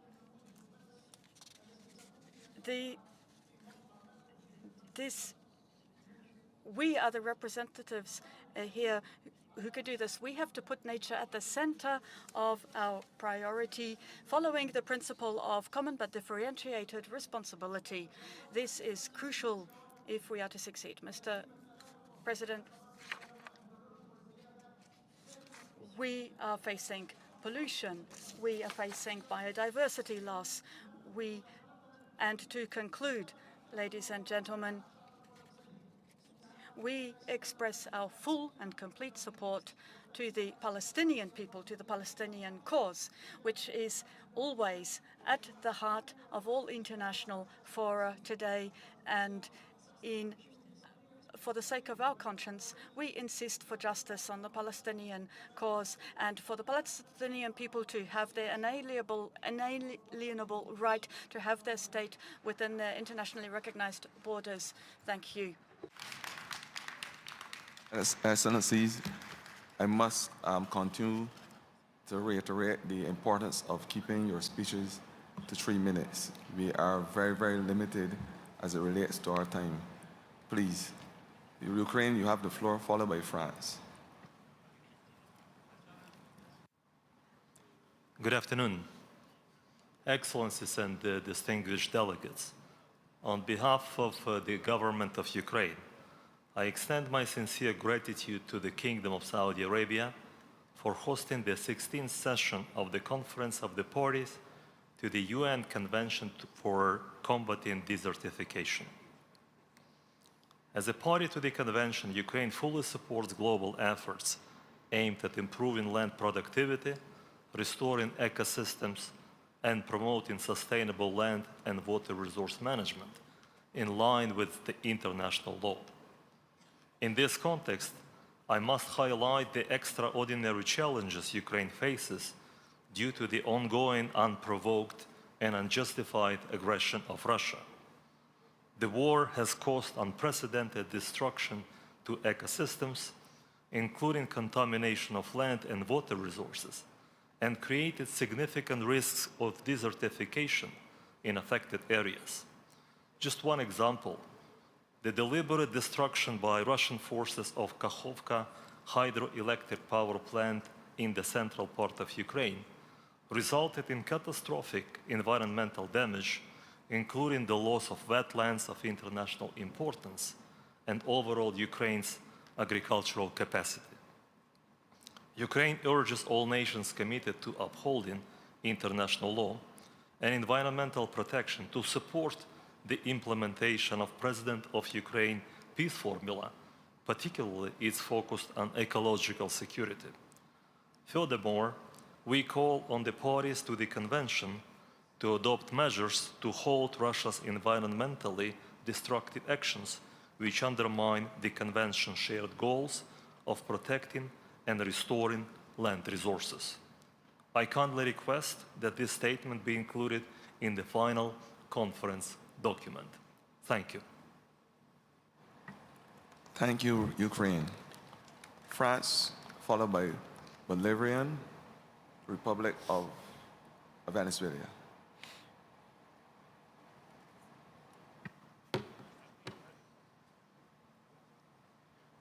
France, you have the... Yes, thank you very much. Monsieur le Président. Mr.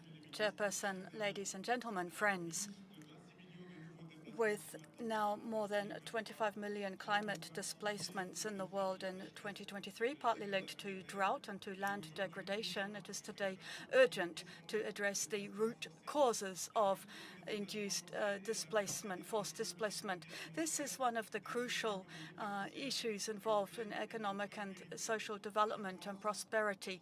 And France, in this respect, believes that community resilience cannot be ensured if we do not take an approach that recognizes the development, security, and peace nexus. These synergies must be at the core of the regional partnerships, the multilateral partnerships, and this must be built around committed action at the local level by the competent authorities. And in this context, France welcomes the engagement of the Secretariat and the states parties to operationalize the Sustainability, Stability and Security Initiative, the 3S initiative, working with the IFAD.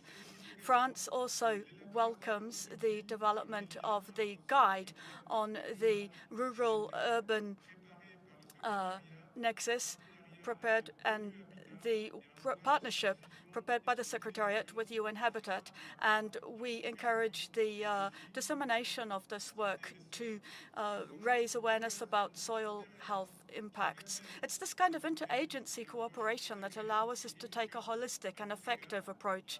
And in this regard, France, in its interministerial strategy on migration and development through to 2030, has set a goal of acting to address the structural causes of forced migration. And this means that we need to coordinate responses and long-term actions, taking into account the migration dimension in our different policies, our different development policies, everything to do with climate and the environment. And so our development agency, in the context of the crises we face, we are working to respond to the immediate needs of people, of migrants, to avoid saturation of the basic services, and to work to address the root causes of conflicts and natural resource-induced conflict.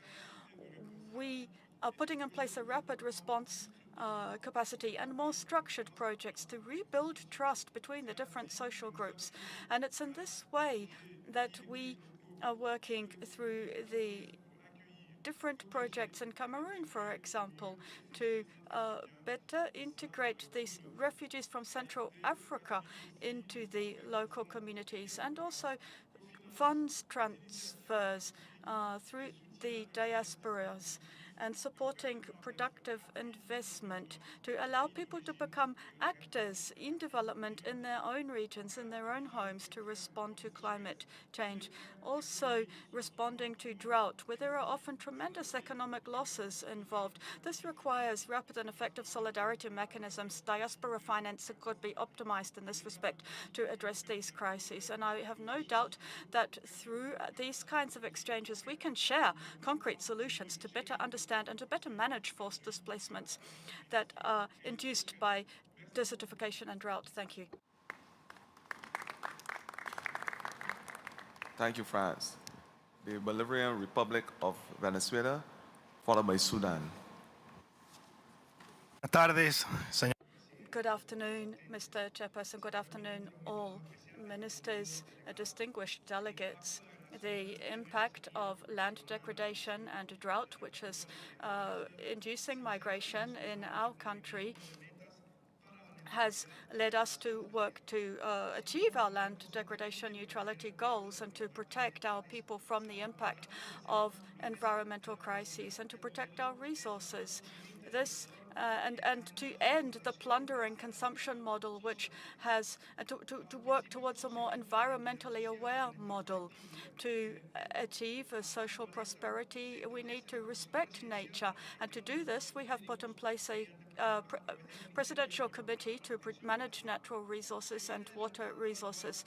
We are also ensuring local active community participation and reforestation efforts and implementing common projects for sustainable use, for biodiversity in our river basins, for integrated management of the different inputs and resources to ensure sustainable development, comprehensive management to protect the Amazon areas too, indigenous local knowledge, ancestral knowledge, tenure rights, rural and urban issues, gender dimension, all of this is integrated in our efforts to protect our resources and to act against drought. And also the impact of the El Niño phenomenon. We have regulations in place to protect property, to prevent property concentration, to ensure a more fair distribution of property, and to protect our farmers. We are also promoting women's land tenure, increasing the number of women who have land tenure rights. We need to continue this work with the primary goal of meeting the needs of the most vulnerable population sectors and ensure they have access to basic services such as health and housing and education. And here we have in place new tools to protect our people. We are acting to protect the victims and also those who have been displaced. We have put in place a series of policy decisions to work for people's welfare, to bolster our agro-food systems through inclusive participation and decision-making processes, including, for example, school meals.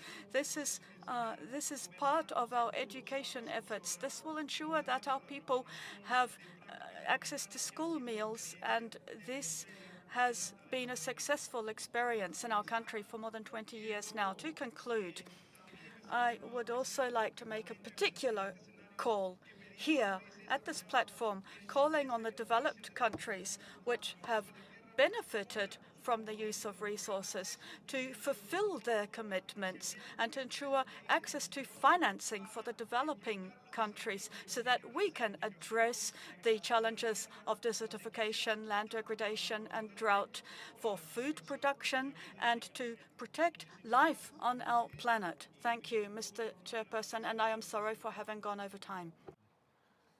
Thanks. Sudan and then Bahamas. شكرا سيد الرئيس. مشاركة السودان في كيف يمكن للإدارة المستدامة للأراضي والقدرة على الصمود في مواجهة.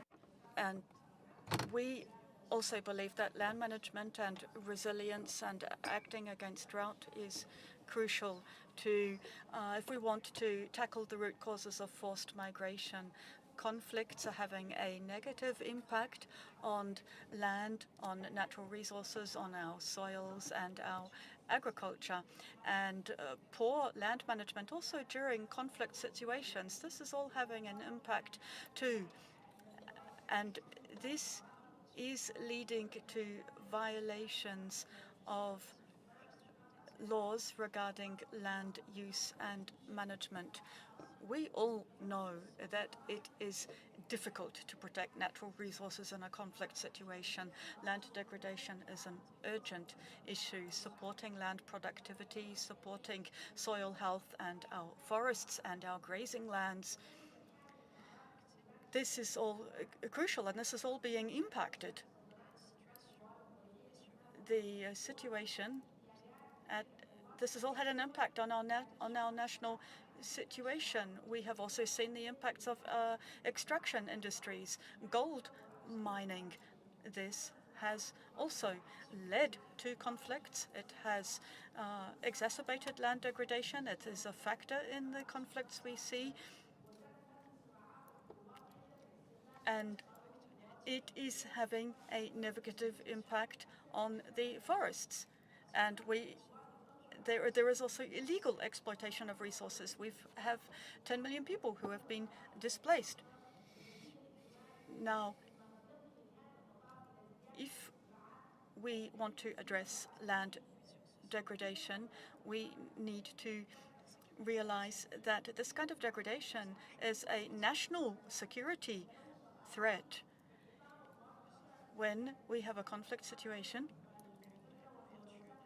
we see decreasing vegetation cover. We've also got the use of landmines, chemical substances. This is adding to the crisis. Even when a conflict ends, there are still problems to be addressed. The plant cover, the situation of the animals, the livestock. And so there must be support for countries like ours, support for Sudan and its reconstruction efforts. Land degradation is endangering livelihoods. When refugees seek ways to support their needs, and they end up having recourse to unsustainable agricultural practices. And so if we don't take immediate action to remedy this situation, we are going to reach a point of no return unless we find a way to meet the needs of our people. And to do this, we need to have participation. We need to end the kind of land degradation we are seeing and provide displaced people with the means they need, alternative livelihoods. The affected countries must also receive the needed assistance to be able to sustainably manage the environment and address the needs of all of their people. Thank you. Bahamas, followed by Turkey. Thank you, Chair. Thank you, Chair. Mr. President, Secretariat, and Excellencies, allow me to express gratitude to the Kingdom of Saudi Arabia and its government for the hospitality and hosting of this very important COP. The Bahamas supports all efforts against land degradation and joins with all other nations as we strive to a greater future for our land and people. Chair and Excellencies, the critical issues of land degradation affect not only our environment, but also our communities and future generations. Sustainable land management and drought resilience are not just theoretical concepts. As we all know, they are practical solutions to the interconnected challenges of land degradation and forced migration, particularly in regions like the Bahamas. As the Bahamas is an archipelago, the effects of land degradation present an even greater challenge as we seek to implement SLM practices across our 18 inhabited islands. Sustainable land management is a holistic approach that integrates land, water, biodiversity, and environmental management to meet rising demands while ensuring the long-term sustainability of ecosystems and livelihoods. In the Bahamas, where the economy heavily relies on tourism and the environment, which facilitates the major industry, thus making SLM crucial, the degradation of land due to unsustainable practices, climate change, and natural disasters, particularly hurricanes, pose a significant threat to food security economic stability, and the overall well-being of the population. In the Bahamas, droughts can have devastating effects on agriculture, water supply, and the natural environment, especially more frequently and intense forest fires on our Pine Islands, impacting human life and health. Building drought resilience involves implementing water-saving technologies, improving soil health, and adopting drought-resistant crops, and looking into saline farming due to the limited supply of fresh water. These measures not only help in maintaining agricultural productivity, but also in preserving the natural ecosystems that are vital for the island's biodiversity. Land degradation in the Bahamas leads to reduced agricultural yields, loss of biodiversity, and increased vulnerability to natural disasters. This degradation often forces communities to migrate in search of better living conditions, disrupting social structures and placing additional strains on urban areas. Our country has started exploring some SLM techniques such as the Integrated Land Management Project, which focuses on techniques such as agroforestry, silvopasture, conservation tillage, and integrated pest management, which can significantly improve land productivity and resilience. Collaborative efforts with environmental groups and creating policies to support the environment are also things that we are undertaking. We understand that there is more that can be done, and by adapting and implementing some more sustainable land management practices, we can restore degraded lands, improve soil fertility, and enhance water retention. And these practices not only mitigate the effects of drought, but also create sustainable livelihoods, reducing the need for forced migration. In conclusion, sustainable land management and drought resilience are not just environmental issues. They are essential for the socio-economic stability and the prosperity of the Bahamas and our fellow small island developing states. By adopting these practices, we can combat land degradation, enhance food security, and reduce forced migration. Let us work together to implement these solutions, ensuring a resilient and sustainable future for all. Thank you, Chair. All right, thank you, Bahamas. Turkey next, and then Niger.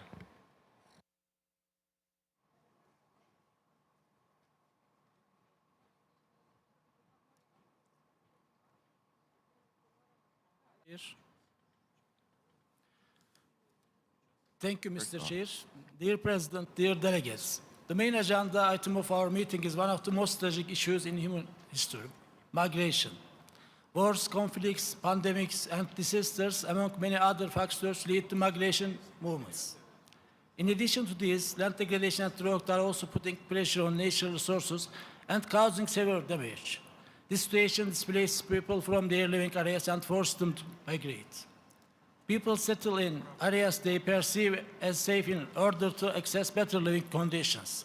This brings about a number of serious issues, such as the disruption of stability and security concerns, both for the countries receiving migrants and for the migrants themselves.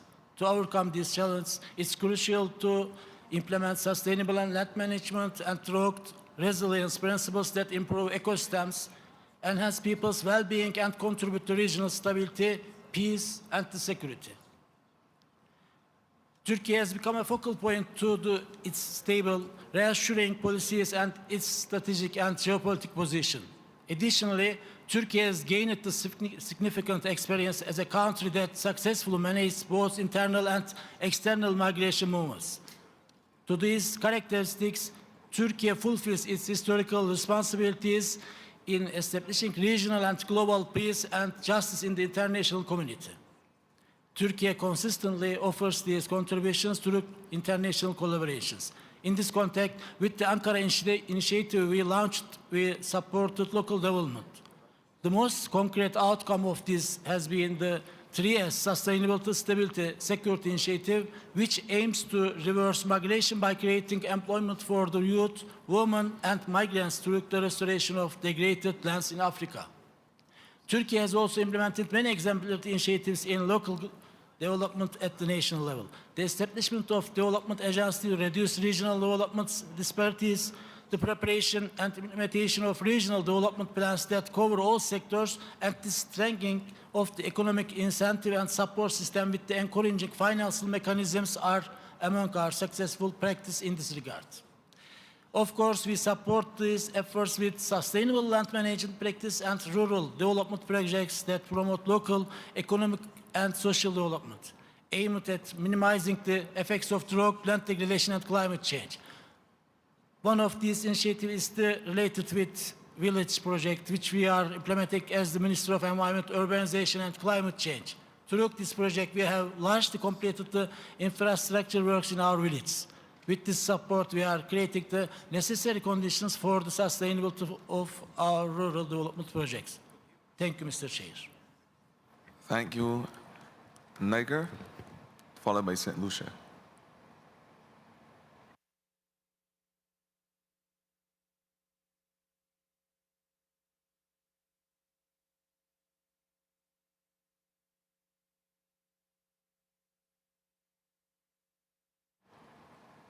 Mesdames et Messieurs, Ladies and gentlemen, distinguished delegates, I would like, on behalf of the Hydroelectricity and Agriculture Minister of Niger, congratulate you and thank Saudi Arabia for the excellent organization of the 16th session of the COP of the UNCCD. As you know, Niger is facing very diverse and complex changing needs. It's facing environmental upheavals that are exacerbated by climate change and land degradation. We have 87% of our population that's dependent on agriculture and livestock raising for their livelihoods. Our national economy and our communities are therefore very vulnerable to climate and environmental change and to natural resource pressures. Human mobility is linked to it's a historic phenomenon linked to changes in Western Africa, and it's also being mainstreamed into our adaptation strategy. For example, in October, we recorded 34,628 migrants in outgoing. 45% were outgoing and 33% were incoming and 22% internal. And this shows the links between climate change, security threats, and population increase. All of this is all of this is leading to people. It's reshaping habitats and livelihoods and access to resources. So today, we don't just have one adaptation strategy faced to the climate and environmental and socioeconomic risks that we face today. People are moving towards the coastal zones and mining zones. They are looking for new economic alternatives. This is pushing them into migration. Climate change and especially combating desertification, these are issues of paramount importance for Niger, and they require holistic approaches. These are issues not just for Niger. We believe in our country that if we want to regulate migration, we need to create activities that are focused on preserving our resources, nature-based solutions, and supporting young people and women. After all, these are the most vulnerable groups. We have to help them to develop viable economic projects, sustainable projects. Thank you. Thank you. Up next is St. Lucia, followed by Iraq. Thank you, Mr. Chair. Excellencies, ladies and gentlemen, as a Caribbean people, we have borne the brunt of many natural disasters, man-made shocks and crises. However, we are resilient. Our people depend on the land for survival. We have long had an intimate relationship with our land. It is the source of our integrity, our strength, and our longevity. The issue of drought is becoming a more impactful phenomenon on small island developing states. And although surrounded by water, the amount of fresh water available for agriculture and domestic use is rapidly diminishing. The Caribbean islands are some of the most drought-prone and water-stressed areas. The current drought situation exacerbates existing vulnerabilities within the agriculture sector. Farmers are struggling with insufficient water resources to irrigate their crops, leading to decreased productivity. This not only affects food availability, but also increases reliance on imported goods, which can further strain the economy. Our food security is at stake. When droughts hit our communities, people are forced to find alternative livelihoods. In the Caribbean, our peoples enjoy the free movement among the islands. However, this brings with it its own multitude of challenges to the receiving countries, with strains on the medical sector, housing sector, and infrastructure sector, and other sectors as well. With small-scale economies and fragile environments, the movement of people due to stresses like drought and other natural disasters can be disastrous. Our islands can only support so much. I urge the global community to work together in recognizing the challenges that small island developing states are faced with, and for making the requisite resources available to overcoming this increasing prevalence, impact, and deleterious effects of drought on its people.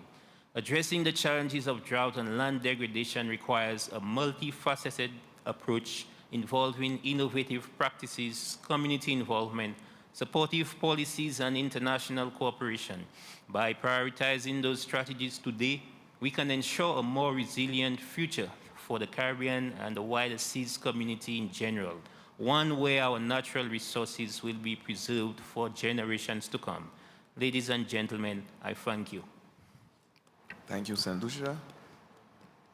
We will now have Iraq, followed by Guatemala. شكرا سيادة الرئيس. Thank you, Mr. Chair. We in Iraq hope to become a green and sustainable Iraq as in the past, and to find a solution to degradation, sandstorms, dust storms, and migration. We want to create sustainable societies and to contribute in international and regional efforts to promote measures according to the UNCCD and according to the strategic framework 2018-2030.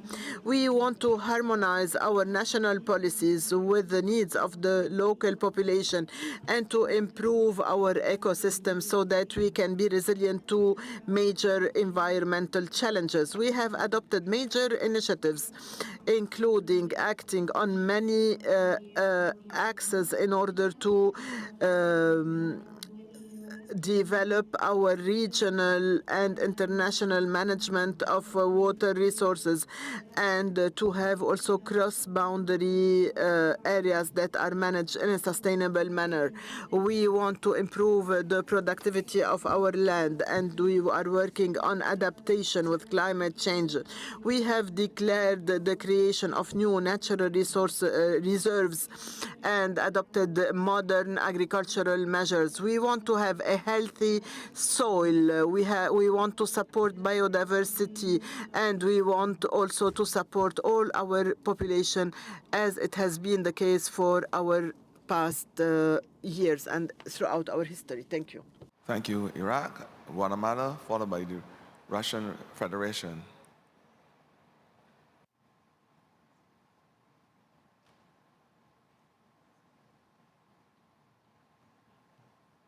Guatemala.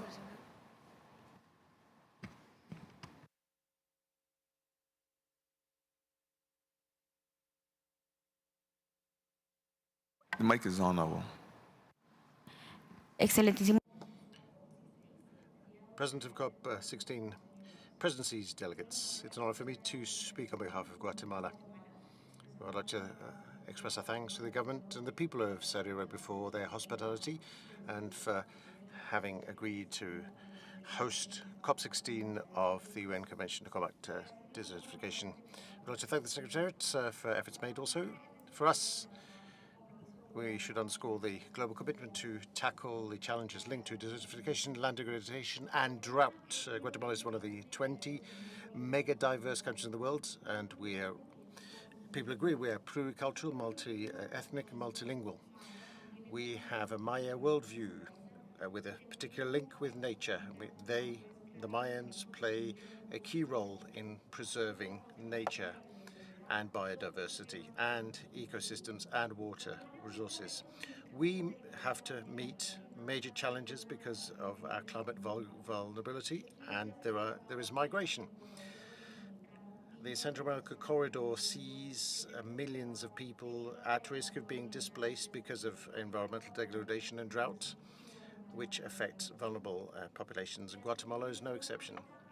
Desertification affects more than 32% of agricultural land in the country, especially in the Altiplano regions and the dry corridor regions. This year, 15 main foods from the basket increased 17% more than last year. In addition, another important factor linked to migration is precisely that. In 2024, 178,000 hectares of forests burnt, an increase of 560% as compared to the increases in the last 10 years. Despite all of this, we are committed to act by creating a national strategy to recover our forests, whereby for 2027 our aim is to have a zero balance in a loss of forests in our country. To conclude, migration in Guatemala cannot be understood unless you analyze the structural causes triggering it, such as land degradation, etc., affecting especially women and girls, which is why we appeal to the rest of the world. We must scale up efforts in public policies to promote sustainable management of land.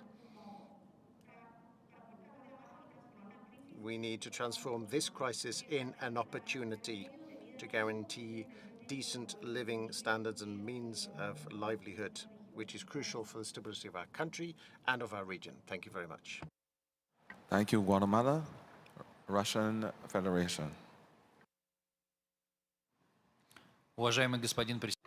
Mr.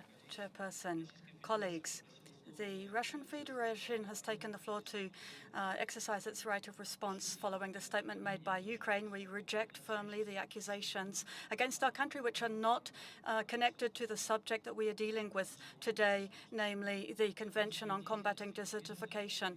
This convention has shown itself to be an authoritative, depoliticized platform for a constructive exchange of views on the most serious issues regarding desertification and land degradation. And it is precisely in this way that we see this multilateral mechanism, and we hope that all participants will be committed to the principles and goals of this convention. And I would like to note separately that Russia's actions are we were compelled to do this to respond to the terror that Kiev was pursuing against its citizens since 2014, more than 8 years. Russia is legitimately acting to protect its citizens, exercising its right of self-defense in line with Article 51 of the UN Charter, as was enshrined by the security. And regarding the Kakhovka Dam, let me note that Kiev did not even hide its sabotage and terrorist activity. As was noted by the Ukrainian General Kovalchuk in an interview with the Washington Post in 2022 in December, the Ukrainian forces deliberately struck the dam using a HIMARS missile. They hit one of the locks of the dam to make a hole to see how high the water level in the Dnieper River would come, and this says everything. And so we would call on stopping to use such a platform to make accusations. We call for depoliticized mutual action within the convention. Thank you. Thank you, Russia. South Africa. Thank you very much, co-chairs. We are well aware that the UNCCD reporting data dashboard of 2022 highlighted that about 1.2 billion people globally that are exposed to land degradation, while approximately 1.84 billion people are exposed to drought. Excellencies, land degradation, desertification, and drought are exacerbated by factors such as, amongst others, conflict, poverty, unpredictable weather patterns, and weak democratic governance. These factors somehow contribute to migration, which ultimately affects vulnerable communities. South Africa, like any other country, faces increasing threats to food production due to the impacts of climate change linked to meteorological hazards such as floods and droughts, and loss of productive land due to land degradation processes such as soil erosion, desertification, and drought. In this regard, there is also internal migration of people in search for better economic opportunities, and as land becomes unproductive to sustain livelihoods. In 2023, the Cabinet of South Africa adopted a national assessment report on the linkages between migration and land degradation. The report attests to the fact that there is internal and external migration in the country due to DLDD, climate change, and other environmental factors. This assessment further recommended that addressing the challenge of migration linked to land degradation requires scaling up of efforts for mobilization of resources for land restoration, strengthening synergies among the Rio Conventions and other multilateral environmental agreements, accelerating awareness raising on land degradation and drought, improving capacity of traditional leaders, implementation of land restoration, rehabilitation, climate mitigation and adaptation projects and programs. Distinguished delegates, it is important to note that land is a fundamental asset for most of the vulnerable population in developing countries.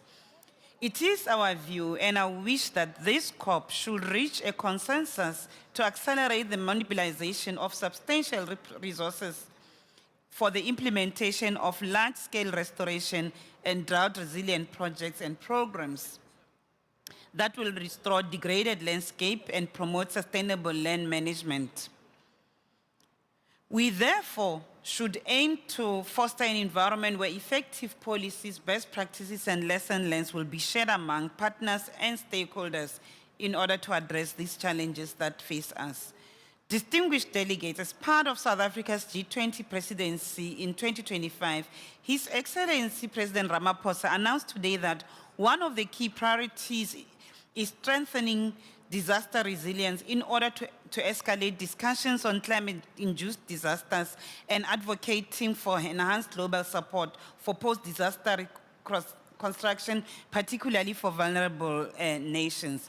This will, amongst others, contribute to elevating issues of forced migration, security, and prosperity, especially on the global stage. In conclusion, we look forward to contributing meaningfully in discussions throughout this COP. I thank you.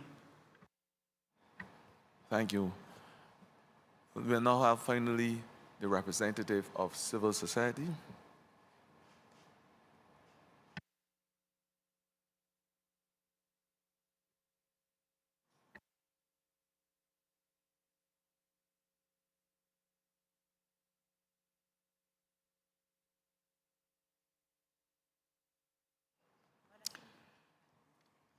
La déclaration des organisations. The statement by civil society organizations will be made by Fatima Takawa. Thank you, Mr. Chairman.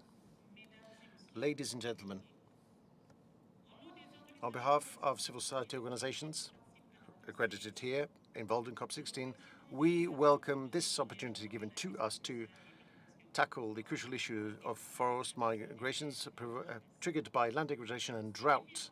These challenges affect disproportionately the vulnerable, thus destabilizing ecosystems, the economies and communities. We call upon all stakeholders and states parties to commit themselves on these various points. Following points. Number one, increase national plans to combat drought and to promote sustainable use of land, and integrated management strategies which are inclusive and based on proven data. The policies you adopt should give priority to agroecological approaches to sustainable agriculture systems, safeguarding water sources, and embodying indigenous and local knowledge, including modern ways of managing drought. That was number one. Number two, set up governance frameworks that address the needs of the vulnerable in all affected areas. In particular, women, the young, indigenous peoples, and local communities, by ensuring that involving all of these in decision-making processes. Number three, ensure that the financial resources that are appropriate and accessible and go directly to local leaders to strengthen their resilience. We enjoin you to encourage, to attract investment in drought resilience rather than financing hosting of migrants. Number four, looking at the transboundary impacts of droughts through coordinated strategies regionally, nationally, locally with local authorities. These strategies must take into account the gender issues, the youth issues, integrate management of land and ecosystems and water, whilst also guaranteeing data-based planning to tackle security risks. Number five, share national regional actions that are successful, such as reforestation and water management that are community-led, in order to give priority to evolutionary solutions. Finally, respect your commitments in the context of the UNCCD and to strengthen cooperation with the Rio Conventions, the three, CBD, UNFCCC, and UNCCD, to strengthen resilience and mitigate migration. To conclude, migration triggered by drought and land degradation is a matter pertaining to human rights which calls for urgent, innovative, and inclusive action. We enjoin parties to give priority to equality, equity, inclusiveness, security, and sustainability as main fundamental principles of their commitments. Together, we can transform to create a fairer and more prosperous future for all. Thank you. I want to thank you all for participating in this session, and I would like to now hand over the floor to the President. Mr. President.